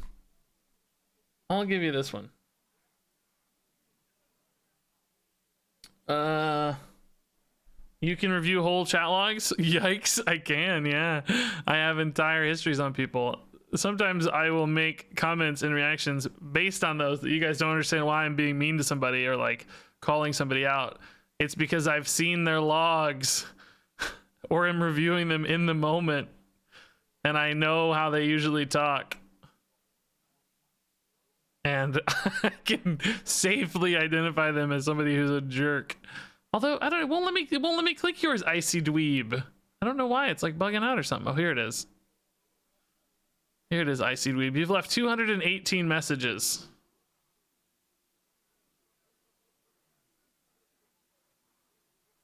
You wrote ASMR beard stream at one point. Cicada says, Regis, I love you just dropping this in here in case I get chat log sniped. Katie Page, you have it caps out at $9.99. It says $9.99 plus, so we don't know. More than 1,000. I don't know what to take here, by the way. Morshan's pretty cool with buffs, I guess. I like the axe. Okay, Still Dancer is kind of meh. These don't really seem great. Troublemaker's really good. Captain's really good card. Coerce, I don't think we need much. These don't quite scale as well with buffs, perhaps, as the Morshan. But on average, they fit our game plan perhaps a little better. Troublemaker's kind of a decent finisher, I guess. I don't know. It's close. Close. Can we have a channel points reward in chat to chat check someone? I do actually like that idea a lot. I'm not going to set that up right now, but send me a reminder of that. That's actually really funny. Where you guys can call each other out, like spend 20,000 dust to have their logs reviewed. Inspector Butthole says, Regis, am I a troll? Am I a jerk? Your last message was, your opponent's name is Big Doinks. Your message for that was, I'm stupid dumb. Regis use big words. Me brain no like. Are you trying to stain my perfect record? So there you go. In position.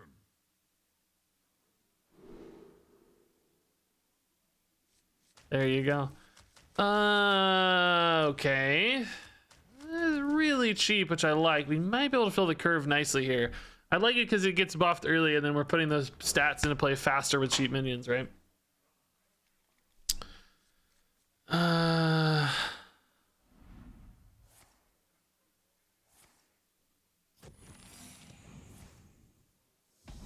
Lucas wrote, Regis, your hair is looking extra today. Extra what? Extra what? Pressure plate and flame ward.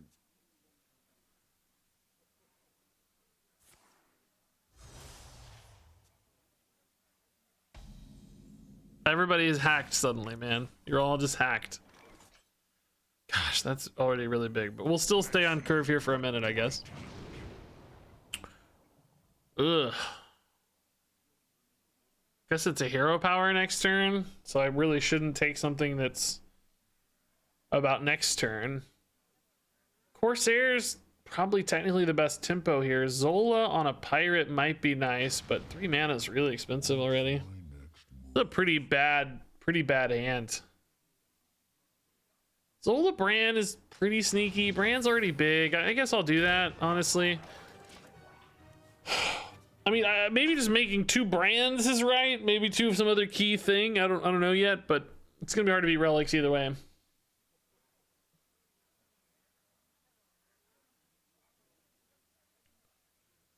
We'll see. If 3 rights make a left. Forgot what this card does. What does this do? Reduce the left and rightmost cards by 1. That's pretty cool, actually. I'm a little jealous.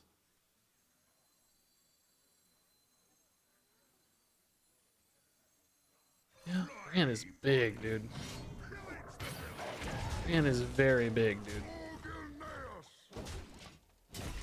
Okay. Puffer Fist is also a little bigger, but not super huge yet. Do I ever just play Bran because he's so big?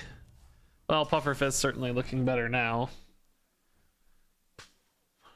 Puffer Fist will also draw me a weapon, so I'll get one of my 1 mana weapons, which might be worth playing. I lose a durability, I guess, but it's not usually a big issue. Oh, pressure plate's wasted. That's sad. High beam. Okay. Scamp hero power is definitely not as good as Puffer Fist when this is a 5/5. No question there. I think we'll equip the weapon. We just don't want to spend that mana later. I'm only 1 durability left on this anyways, no big deal. Kind of think Bran Harbor Scamp is the play, by the way. He's just so big already, and I just need resources, right? Yeah, of course, holding him for a Rokara or a reinforcement would be slightly more optimal, but I think we just have to keep creating pressure here, unfortunately. Is this a Relic of Extinction? Number 47? Maybe not yet, but this is a lot of cards. Hey, AJ, thanks, man. I love you too. Chat's been a little saucy tonight, so nice to hear some good, kind, positive energy. That's great. Ooh. I think instead of going for the oh shoot. I think instead of going for the value line, I think I go for the lethal line. This might just shut them out from making a good play because this is a 2 mana increase on their cards, and then maybe I just kill them next turn, right? And if not, we might still protect the brand for better plays later down the road. So yeah, I think I like this better. Okay, that's only 1 mana still. Minions are scary, but oh, makes the hero power a lot better. Unfortunately, they have a reactive minion based plan here as opposed to a spell based plan, so that's a lot tougher. So they're gonna hero power there. That still costs 0 as well. Good god, dude. This basically did nothing. Excellent news. Great. I mean, they gotta hero power this, right? It just makes way too much sense with that rat scale. Oh. Relic Vaulting. So we have what, 9, 10 damage here. You can just literally snipe these guys off. Oh, this location, the half open locations count, right, guys? Right? The half open locations count, right? Right, guys? In other words, both of these count. It's only closed locations that don't disrupt this. Is it fixed? Is it fixed or not? Yeah, cannon positioning. Sorry, I'm talking about cannon positioning. Only one of these counts? I thought that the oh, well, there's never really a fully closed one, is there? So only one of these counts. So it's really like the cannon is fighting just the Wrathscale Naga? Right? Trust me. In a box? I don't know about this, guys. Okay, did I do that backwards just now? Oh my god. I don't know. I don't know. Just ignore me. Just playing for Smite anyway. Did I just do that backwards just now? No, I moved it to the right. It seemed like both counted. I need to review. I was reading chat too much and didn't actually look at what happened. I killed just the one guy. This was the 4th minion in position. 3rd no, it didn't count. It didn't. It should have been between them two if only one counted, or if both counted. I gotta be honest. I don't know. I don't know what happened. I think we're fine, by the way, but I just don't know. I need to review the HS replay clip when this game is over. It was 3rd and it killed the 3rd most minion, right? So it counted both locations. I'm short on time. Chat is saying it's still weird looking though, so I'm not sure.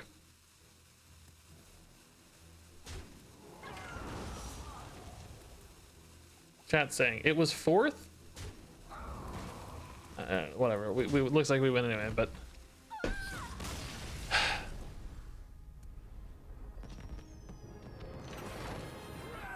Yeah, Neophyte was clutch. Yeah, they had Steno last turn. It was.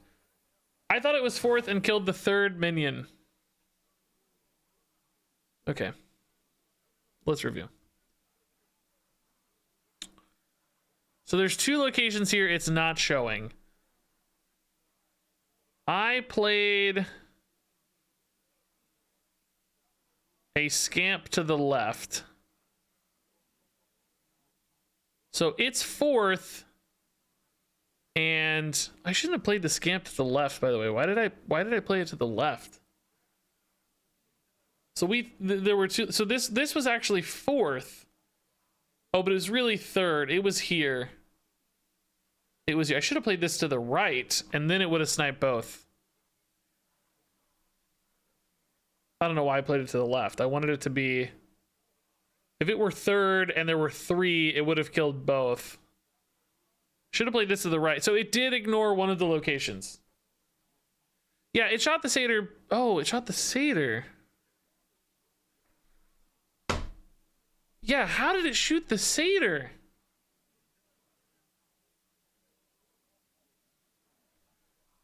Oh, yeah. Why did it shoot the satyr?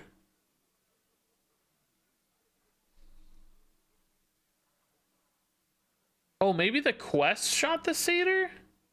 And this went face? Oh, maybe that's what happened?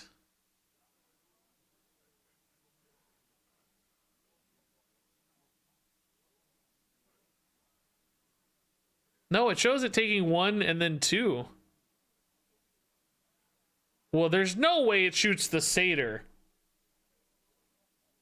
Ever, right? It should never hit, because if it's on the far right, it should shoot this or both. It should never shoot the satyr. Yeah, okay. That's just really, really weird. I'll take Henchman. Yeah, it's good to get buffed. Sometimes I don't want it stealing too many buffs, but it's fine to play it. Like, it's totally okay to play it, so that's fine. Yeah, really, really good pirates, yeah. Okay, so I don't have any explanation then. But I guess I technically still should have played the pirate to the right if I wanted it to work the way we thought it was working. I don't know what my brain did. Who cares? It worked out. It worked out. Punishment, dude, thanks for the tier 1 6 months in advance, by the way. Holy crap, I just saw that sub, dude. You've been dropping gifted bombs, and now future bombs. You've just gone crazy. Thank you, man. That's really nice. Okay, yeah, this actually works pretty nicely. Cannoneer, we're gonna get the weapon, we know. Freebooter is not really perfect here, I guess. Maybe look for a better freebooter play. I do like that this guarantees me 3 pirates. Like, do I ever just play a 2-mana freebooter and feel okay about it? I think probably, yeah. Cannoneer, you don't really want to play. I got coin too, so I think I just keep the pirates. I have some whiffs, maybe not. No, we can get a pirate by the time we need one. It's fine.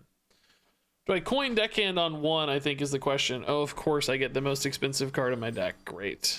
That makes a lot of sense. Great, great, great. You shouldn't have mulliganed, Regis. I knew you were gonna get that 8-drop. I can see it now. Ooh, oh my Yogg is spicy though. Oh, Kidnap is not so spicy though.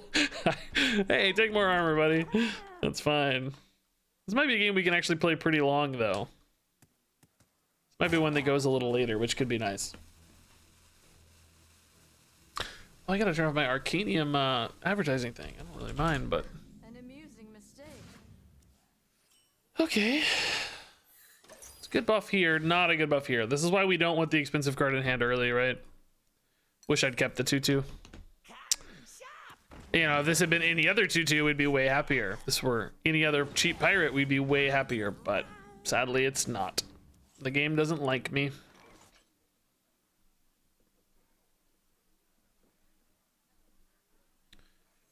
I think coin hero power here is honestly pretty decent. Just kill a flame imp, soften up that other one for the trade. Oh, I got patches. Oh, patches, you idiot.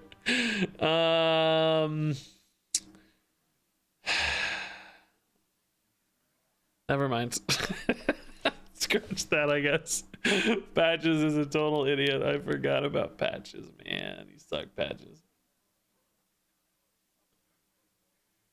Sack would be so much better if you got the minion. Oh yeah, imagine if you got the minion. Yeah, man, that'd be gross. That'd be cool. Probably be too good then, I guess. It'd just be like a counter minion that also, I mean, they'd still get battle cry, so maybe it wouldn't be too good. I'm not sure that's true. It would be too good. I'm gonna hesitate on that. Oh, spicy. They still got their eerie stone, so they didn't get these back though, which does make a difference, I think. So here again, hero power actually looks really nice. We can leave a patches out, that's no problem. Getting a big Bran again. This is probably okay together. I do get a weapon that I can't play yet, but I'd rather use the weapon on the Cannoneer than the deckhand, I think, since we're not really in a face race scenario here. It's more about winning board early, I think. Give the sack some attack. Oh, as if like they're trying to escape and they're kind of kicking and fighting their way out. That's kind of a cool idea. I like that. Man, this is a really good hero power again. If I go for hero power though, I am sacrificing quite a bit of board. I don't think that's gonna be worth it.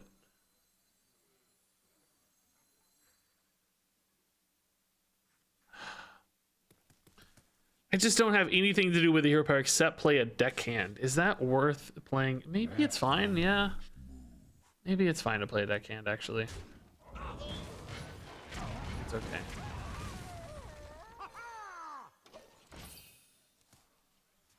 Next turn we can captain weapon. Or captain hero power, if it makes more sense. The cannon here is getting a lot of value, I have to say.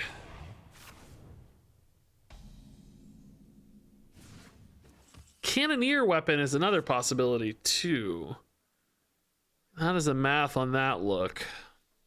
I take 7, which I don't really mind that so much. If I get the 1 attack weapon, I deal 1, that's 7. If I ping it twice, it goes to 3, which is pretty clean. If I only ping it once, it goes to 5, which isn't very clean. But I have a pretty good chance between getting the 2 attack weapon and could just take the guarantee here and hit for 4 and 4, right? If I wanted to be a little bit safer. Or here and hero power. That doesn't really change much. Watch my next move. I want to try to high roll this. This guy is naturally just larger right now. I think we'll do this. I think I don't want to get fancy.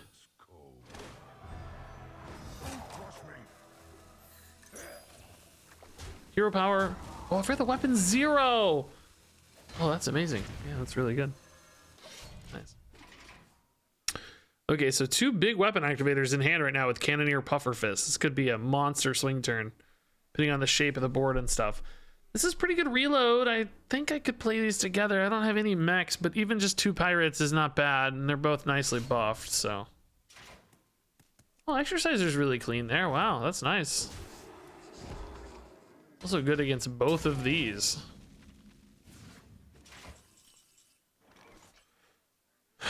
Maybe I could go for a hero power here instead. Kind of don't want to play the Cannoneer into that, right? Kind of want to wait.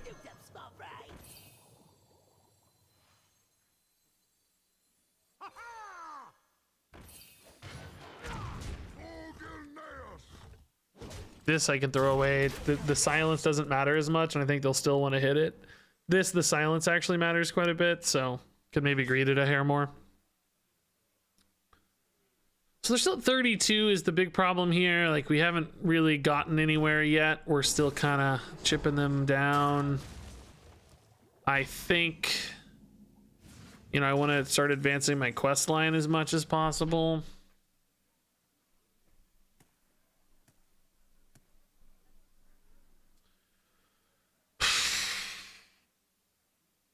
I think I'm about to get Rokara. Well, not about to, but I mean we're on pace to get Rokara soon. In other words, do I need to brand this? Like, can I play the Watley now? Is what I'm trying to find an excuse to do, because I don't really want to play Cannoneer Obsidian Smith yet. I think I play the Watley now. Ladies and gentlemen, prepare to be amazed.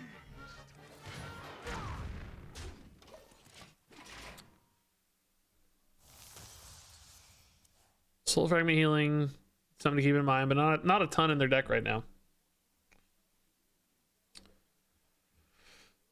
So, oh, Demonology. Wow. Okay, so they get a Watley and a deckhand and an armor vendor back, and a sack for 0. They get a sack back too. That's funny. I like seeing the sack there. That's cute. Oh, they forgot to attack. Nice. Okay. Is Troublemaker worth it here? I think probably just attack the Flame Imp with my face. I got another weapon now, so the Cannoneer is no longer exposed, which is good. So I think just winning with this guy could be big. It's not really that susceptible to Exerciser. It's one of those where they might do it just because they need to deal with the effect, but ultimately I get more minions out of it, and it's still a big body even if they exercise it. They're just removing the effect, so it's nice to do this after we saw that Demonology as well, because they may not have an easy big removal again. I'm sure they have more Twisting Nethers or something, a Doom we saw in our deck like this. Oh, that's got Demonologies inside of it. Wow, that's actually really cool.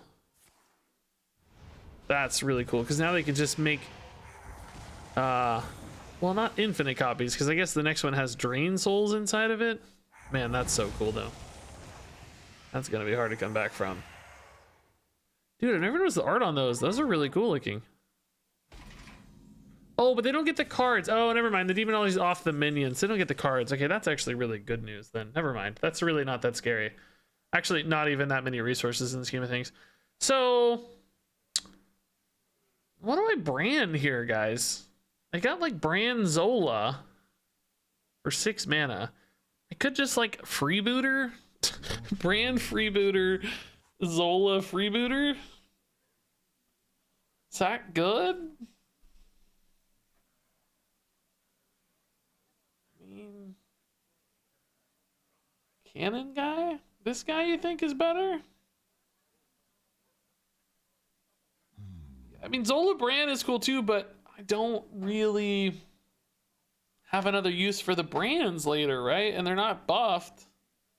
I mean, yes, if I get a Grizzled Reinforcement, I guess. Or, I mean, I am getting close to Rokara for the record as well.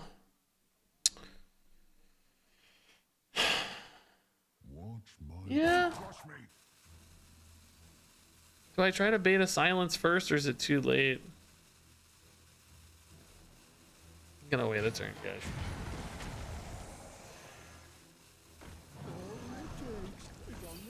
Oh my god, I forgot about the animation. Oh god, I'm too slow. Oh god!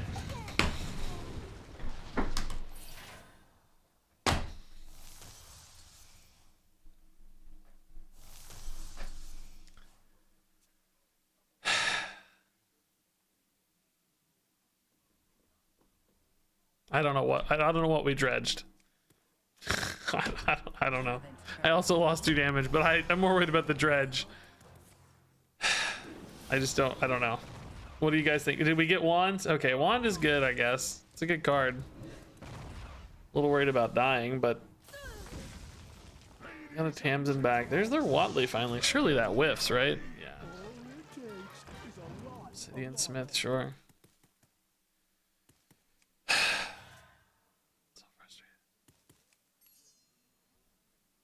Thought I had time, and instead, oh, actually, you've got a 30-minute animation. Just wait, buddy. Just wait. Wait for your big animation. I really want to get rid of this weapon before I commit these big dudes, you know?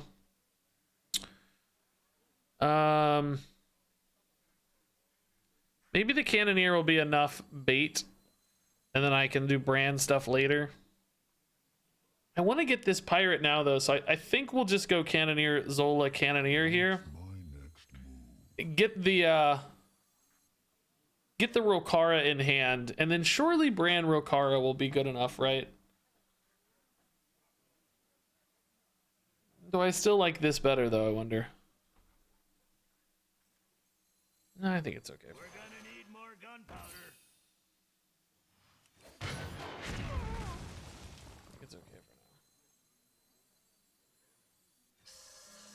Such a perfect specimen. Please hit this.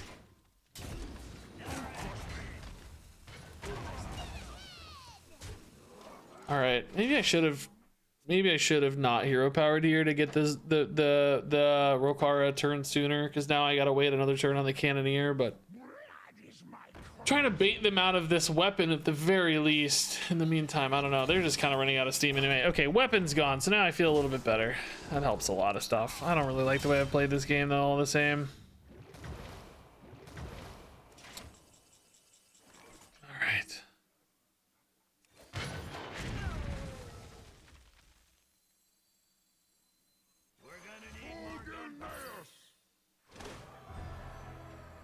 Somehow we're still kind of winning though. I don't know. What do I take? This brand is an 8-10, by the way, dude. That's so insane. Oh man, I can play this with the brand next turn to get even more resources. So okay, sure. Somehow I'm winning. I don't know, man. I don't know.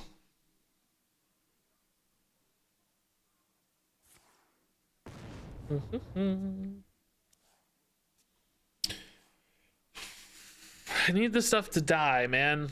Haven't heard of me. There you go. Please. How many board spaces do I need? Brand, Rokara, or 2? I need 2 more for the jugs. I need 4 spots. I'll get right on it. I trade in a minion here to make that right now. Specimen. Oh. Or they're gonna do it for me. That's fine. So they're getting a lot of stuff here. Flame Imps might be a little bit risky for them to play at this stage, though.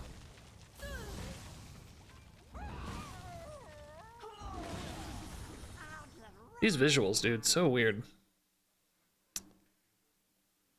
So Bran, Rokara, we have 3 dormant dudes out. I don't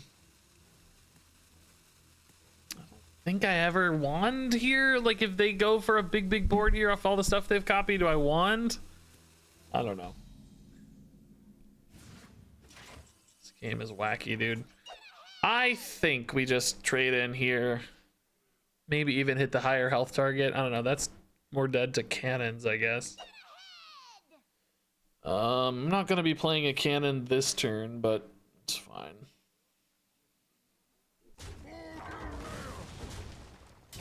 Dude, this brand. It's like the Giga brand. I don't know. I don't know. The Juggernaut is under my command.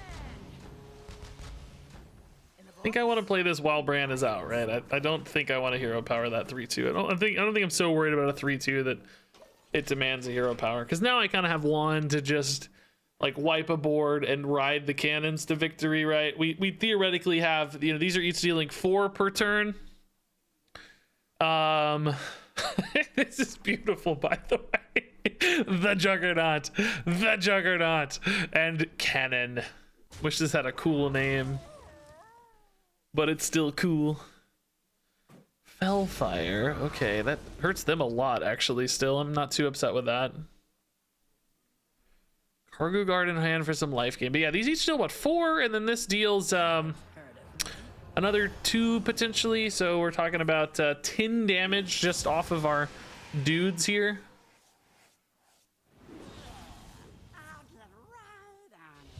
More soul fragments though. They also have a brand now. That's kind of scary. How big will my weapon be? Can I get a hero power lethal? Oh my god, they take another 3 here. Jeez. Probably saves them too often, but still pretty scary. Okay, oh, bad weapon. Ugh. Good minion though. Good minion. Okay, so this is another 2. That's not any sort of lethal setup yet. Might be worth using it, although spacing is currently really weird. In the box?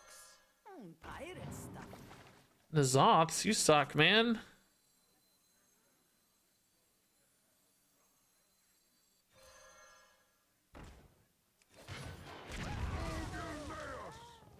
Okay. Feeling all right, feeling all right. Feels like there's some real inevitability here, as long as I don't die somehow. Eventual weapon damage and cannon damage, dude. This is beautiful. I love this. I love this. It seems to be respecting the cannons as far as I can tell. All right, 2-3's alive. Board positioning wise, it seemed to, right? It seemed to care about the cannons. The Juggernauts, I mean. I hope I can get the Grizzled Reinforcement off the top for the Uber 4 cannon victory. This is kind of scary. Might want to play these, huh?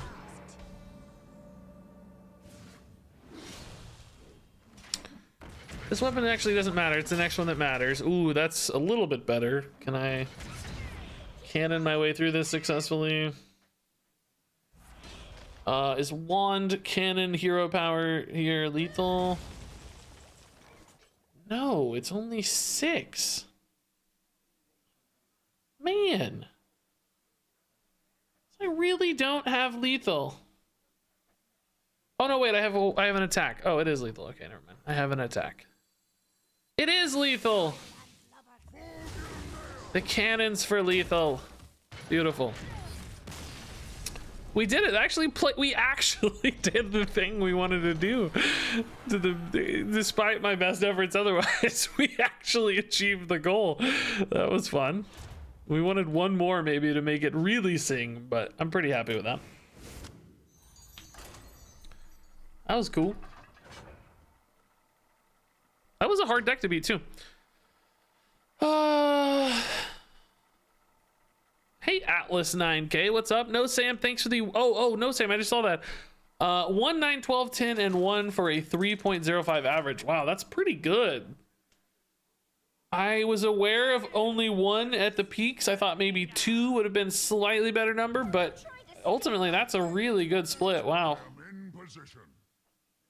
Wow, what a beautiful bell curve, No Sam. Thank you, man. That's good to know.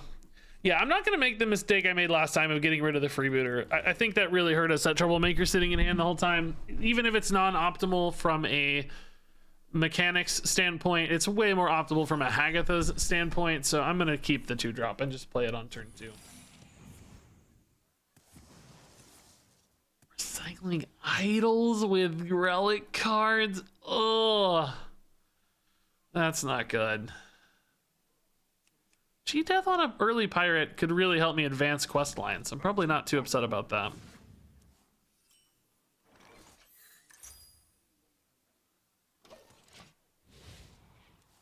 Oh, idols though with relic cards, dude. Just every relic going off twice is so insane.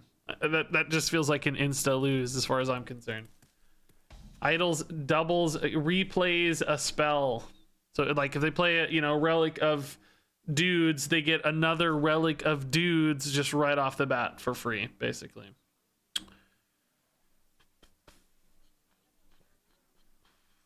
Man, none of these got big buffs yet. I hate delaying the pirates, but I think this is the best card right now. Might be key at shutting down an early relic that swarms me. Okay. There it is. Gross. Already huge. Thank God for eye for an eye though, man. Like, that's gonna save us. The cards I need to get buffed aren't getting buffed.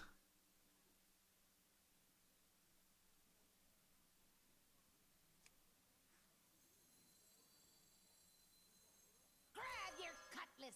Let's buckle swash. I got this.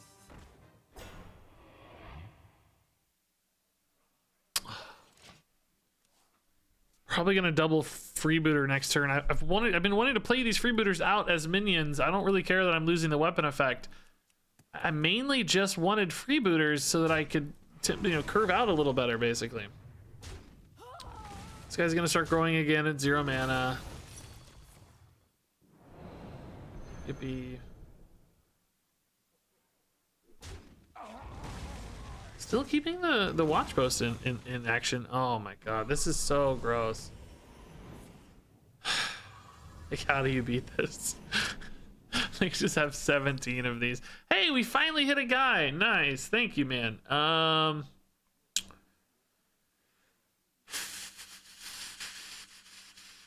I gotta play big dudes, even though again they're not synergistic yet. But I actually can play a weapon this time. I forgot. This guy's gonna go down doing nothing, but the weapon is gonna be relevant. I guess I hit a 3/3 or a 4/4 depending on the weapon I get. Try to snipe it. We'll hit a 4/4 and try to snipe it. I'm gonna hit this one. No, I'm gonna hit the outside one because I just know it's gonna hit the outside one somehow. I just know. God dang it, dude. Mega misplay. Mega misplay. Oh, that hurt a little. That's sad. Little sad. I mean, I like that they're still just like trading in and tidying up, but I feel like they have the inevitability here, not us. I just don't see how we ever beat this deck straight up. Like, they're just like this turn, for instance, you know, they're getting 4 their idols is just so busted. This has to go for 12, right? This deck is so gross. They basically have their location on board every turn, no matter what. If you think about it that way, that's pretty gruesome. Pretty brutal. I can't even really win by just playing minions either, because you know I'm gonna lose to extinctions. You know, Relic of Extinctions is just gonna wipe my board so easily at some point.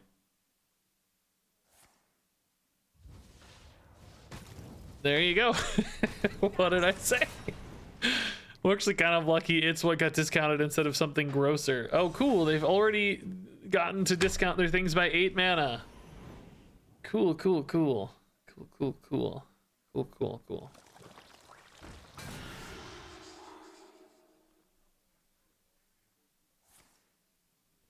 Cool, cool, cool, cool, cool, cool, cool, cool. Yeah, cool, cool, cool. I love this.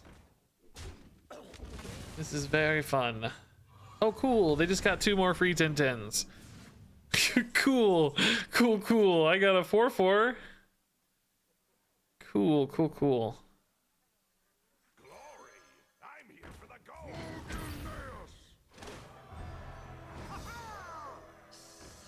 gold. Somebody's gonna give me the order, Regis. You can attack with your 3/2, Regis. There it is, Malrock. Order. Yep. Big order. Big orders.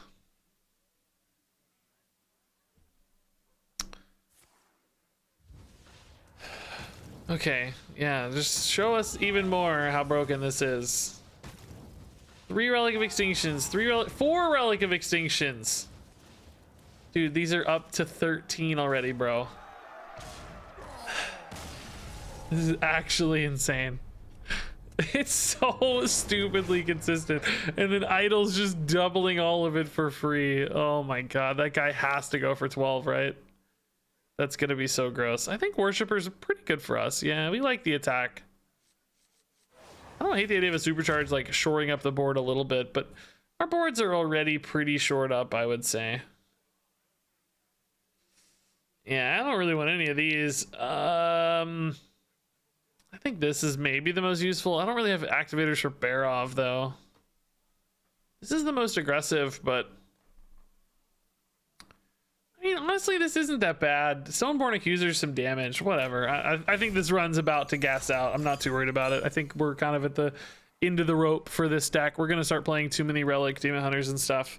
As we get to higher and higher wins, right, we're more and more likely to find broken things because, of course, they've survived that far. So the more games we've played, the stronger our opponent's decks are going to be on average. And I don't think our deck is particularly high-powered. Ooh, Grizzled Reinforcement. Interesting. I have not even played you. Should I keep you? No. Sorry, chat. Sorry, chat.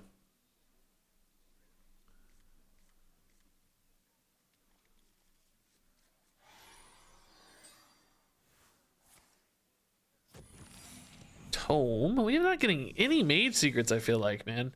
Bicorn Runic Helm. Ooh, spooky. Avenge is good. Dart Trap, I mean, it's probably gonna go off at least. Something. Okay. So Bloodsail's a good 2-mana play, honestly. I think I like saving the freebooter more than the Bloodsail. Would have preferred that hit a minion, of course, but maybe it's relevant, who knows? Dude, all we draw are Fog Sails. That's all we get. That's it. Nothing else. But I think the next expansion will be Death Knights. I do, yeah. I'm buying into the hype, yeah. I'm buying into the rumors. I believe it.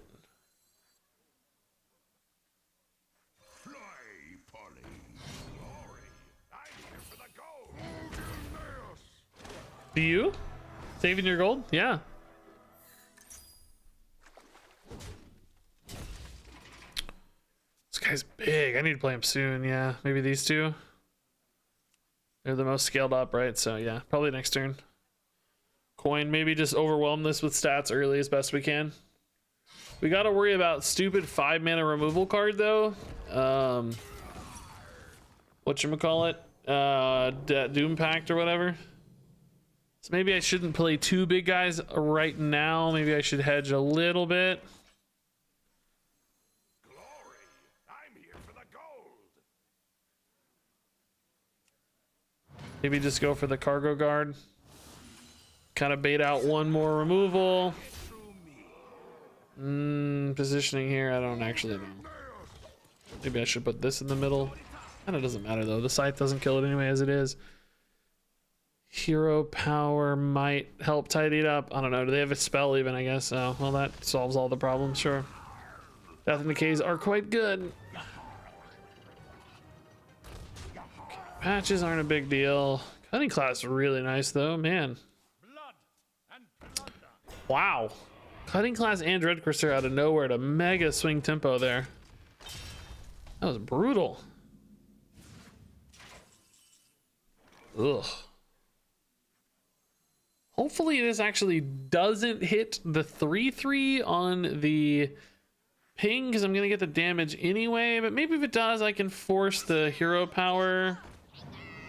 Depends on what dies and doesn't die, though. I guess if these are more likely to die. Hopefully I can just clean it up. I don't know. Oh, okay. There you go. Wanted to play this guy, so that works out nicely. I mean, this will definitely force a Doom Pact. There's no question if they have it. Or the... I don't know. I don't think they want to use the thing where they take 9. The whatever that's called. Destroy a thing and take its damage. So this feels like it would be a Doom Pact turn, which hopefully is a little bit weird mana flexibility wise. Yeah, there's the Doom Pact. Okay, so now we reload with... I don't know, Watley and Blade, and probably just start hitting them in the face and hope to kind of race them down, maybe. I don't know. Get this buffed up, basically. Harbor Scamp is a little better on average, though, because I can actually play pretty quickly here to Rokara, because I have the pirates now. Oh, yeah, we'll just do this instead. We'll just go for Rokara. I think that ultimately still feels like a better win condition than Deckhand, right? I could go Blade now and Deckhand next turn and still Rokara next turn, no problem. I won't be able to hero power though if I do that. If I go Deckhand now, I can hero power Rokara next turn. Do I think hero power is going to be more relevant than a charging Deckhand? I don't think so, right? I think we ought to go Blade now. I also need to use the blade charges because the Juggernaut's going to give me weapons. So squeezing in the blade charges probably helps a little too. Leaving minions on board does... You guys know I've played this deck. You know, you've seen me play this. And you know every time how much I talk about the fact that I can't seem to find death and decay. You know this. You've seen it. You've heard me talk about it. You know. I can never find death and decay. And this guy has played 3 of them already. 3 death and decays. I gotta decide here, guys. How much am I going face for 7 versus... I feel like I have to clear minions. This hero power is too powerful. I'm almost dead at 22. I think I need to shift into long-term mode here, maybe. I don't really have damage in hand either, so I don't think hitting them to 12 matters. There's no like breakpoints off weapons. There's no... I think I gotta tidy up a little. It sucks, but... really sucks because we know their hand is just full of value. But I think I might just die. There's death coil problems, right? Those each deal 5, so 21's not much room to work with. Okay.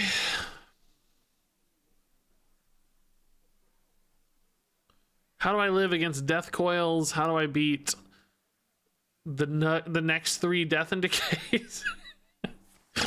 Like, my God. Yeah, anti-magic shell too. Yeah, that's another reason. Yeah, I didn't think about that. It's a great reason. Okay. Watch me roll smite and it looks like a death coil on that minion. Yeah. Watch me roll smite and Gorehowl here and not have lethal. Just, you know, just because that's how the universe works. Oh wow, that's actually pretty cool though. Hero power here hits the patches. I can take 3 probably, and I think I need to. It's gonna summon a minion, so this thing blocks anything. There's no reason to wait on hero power, right? Might as well hero power first. Oh, well, I can still see what's up here. These patches will be at 2. This thing will be at 3. Move it in where we need to, right? Oh, I mean, Greenskin's actually probably one of the better results, I would say.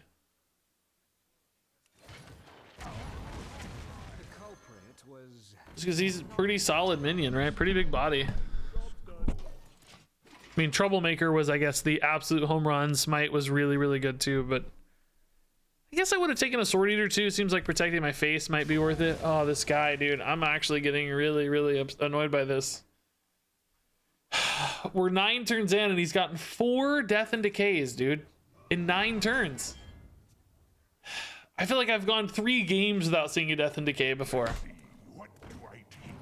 This is 9 damage though, man. Can we kill him? He's at 20.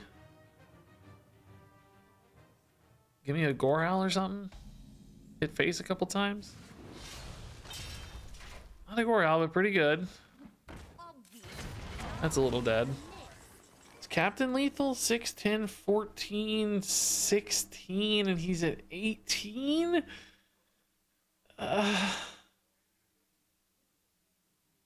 That's 6.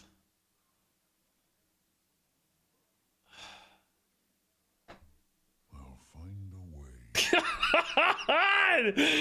uh,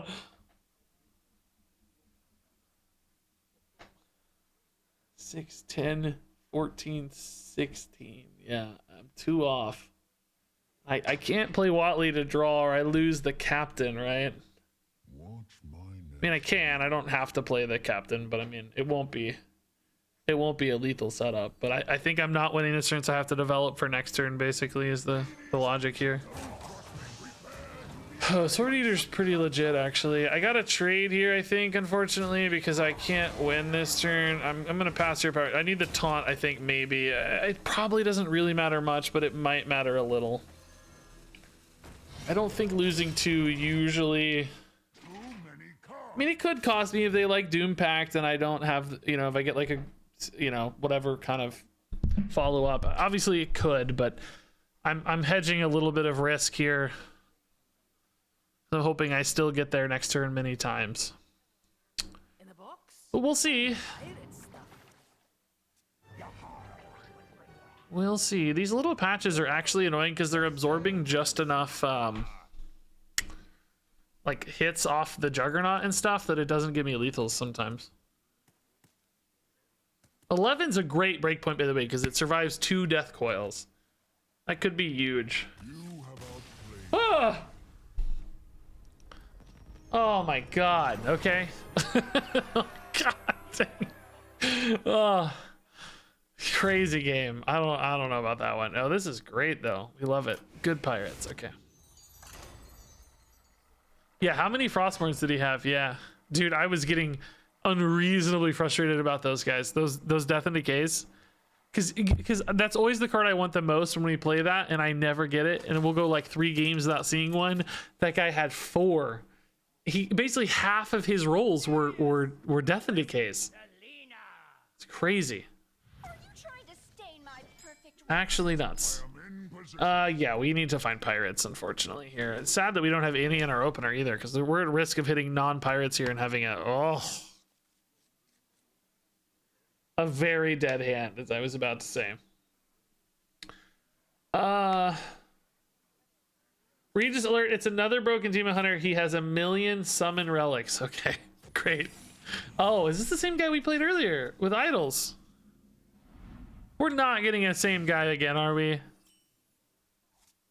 It's the same guy. Pants Party, we just played him as well. This guy just absolutely demolished us with Idols of Elune before. Well, this is a run ender, that's for sure. I literally can't beat this. I mean, there's 0 chance I can beat this. Well, getting some pirates helps, I'll be honest. Helps, but the relics are already enormous.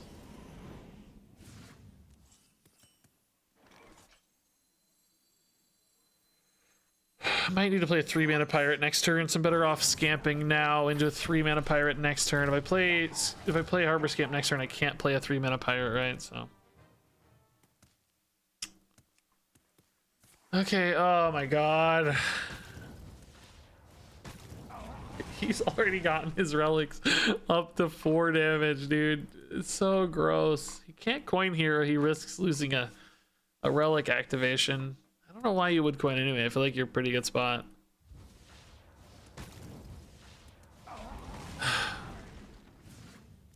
Just really need you to run out of relics, man. Please. Hey, Divine Godly Bovine, dude. Thanks for the 5 months. That's really nice.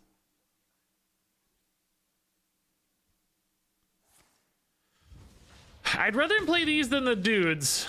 So if this is what he's playing, as long as he doesn't coin a dude here, I mean, it's obviously still not great, but it's a little better.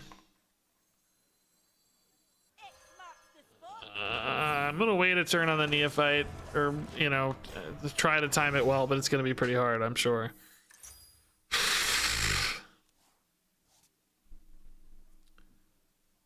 This deck is such a scourge, and this guy has the like Giga Idols of Elune version, right? dude. I mean, come on, dude.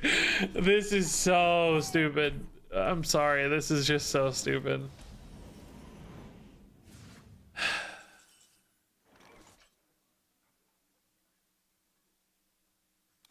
All right, it's finally time to play this, guys. We've been waiting. It's finally our moment here.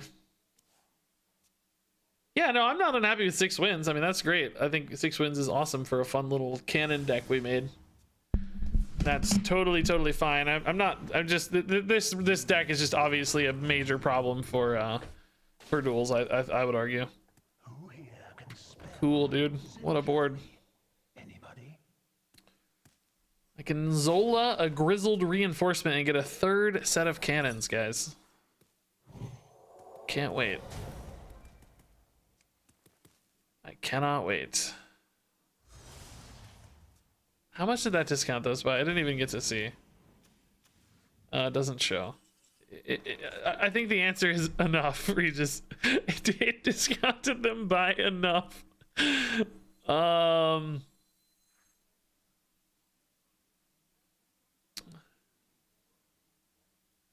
Yeah, I think the Zola's fun, but I think this is ultimately the right play. The culprit was not. I didn't have to trade here to protect the 5/6 from this trade, but not really. Who cares? Do I ever just go face and say screw it? They're out of Relic of Extinctions, and I'm just gonna win by like some kind of insane smite play. Zola smite or something. I don't know, man. I just don't see a path to victory here. Seems kind of impossible, but maybe this is the way. If they have another Relic of Extinctions, obviously they're just gonna shred this board and go to face, and I will lose super hard, but that's the expected result anyway. I'm expecting to lose super hard, so I might as well give myself some kind of magic out here, right? Something that's just a hopeful magic out. What is this? What is happening? Why are they making so much board space? I guess they want to make 17 giant relic dudes. Okay. This makes the relic things cost 4, but I guess not with the discounts of stuff. We don't know. They would never have a 5th relic of extinction. Oh, what do you know? A 5th relic of extinction, and here's three relic of whatchamadudes. Yep, cool. Wand? Can I get a wand? Is there one-time wand? One-time wand? That's basically a wand. I mean, more or less the same. I mean, obviously I'm dead. There's I don't know why I'm thinking about this so much. Well, what's the play here, Reg? I didn't even get to hit the button though. God dang it. I should have buttoned at least. We never even got to see the double cannons. I'm really sad.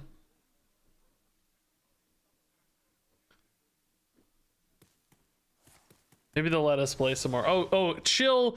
Discount by 15. Oh, you know. They're gonna be able to play a molten giant for 0 at full health soon. Good god, dude, so stupid. I'm sorry. I think this is really stupid. Usually I'll call things misguided or unfortunate, or like, oh, I bet they didn't see that one coming. I'll try to be sort of nice about it, but I think that is stupid. Like, actually just dumb. The consistency of that is completely absurd.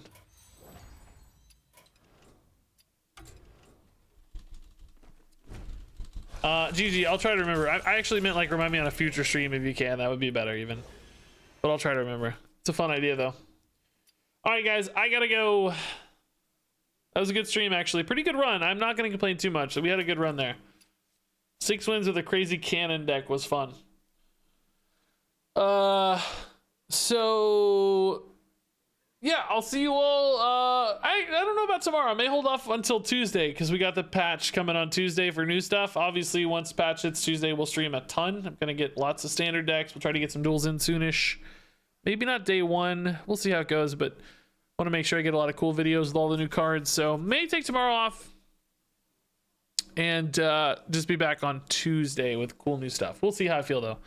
Might want to come on and have you guys like plan some decks out or something with me, but we'll figure it out. That said, thanks for being here tonight. Appreciate everybody's time. It's always nice to see all of you. Thank you for being here. And thank you for talking through cards and so on and so forth. And let me drop a raid. Right, dude, Hearthstone only has 9.6 thousand viewers right now, under 10,000. I mean, I know it's a Sunday night, but geez, it's crazy. Crypt just got on, that'll help. But speaking of which, I saw the Battlegrounds lobby legends.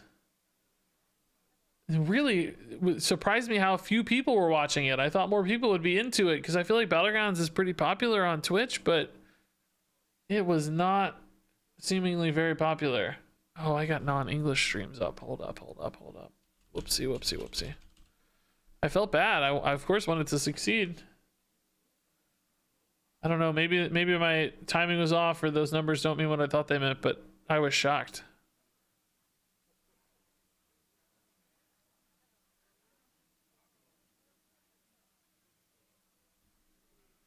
All right, guys. Have fun on the raid.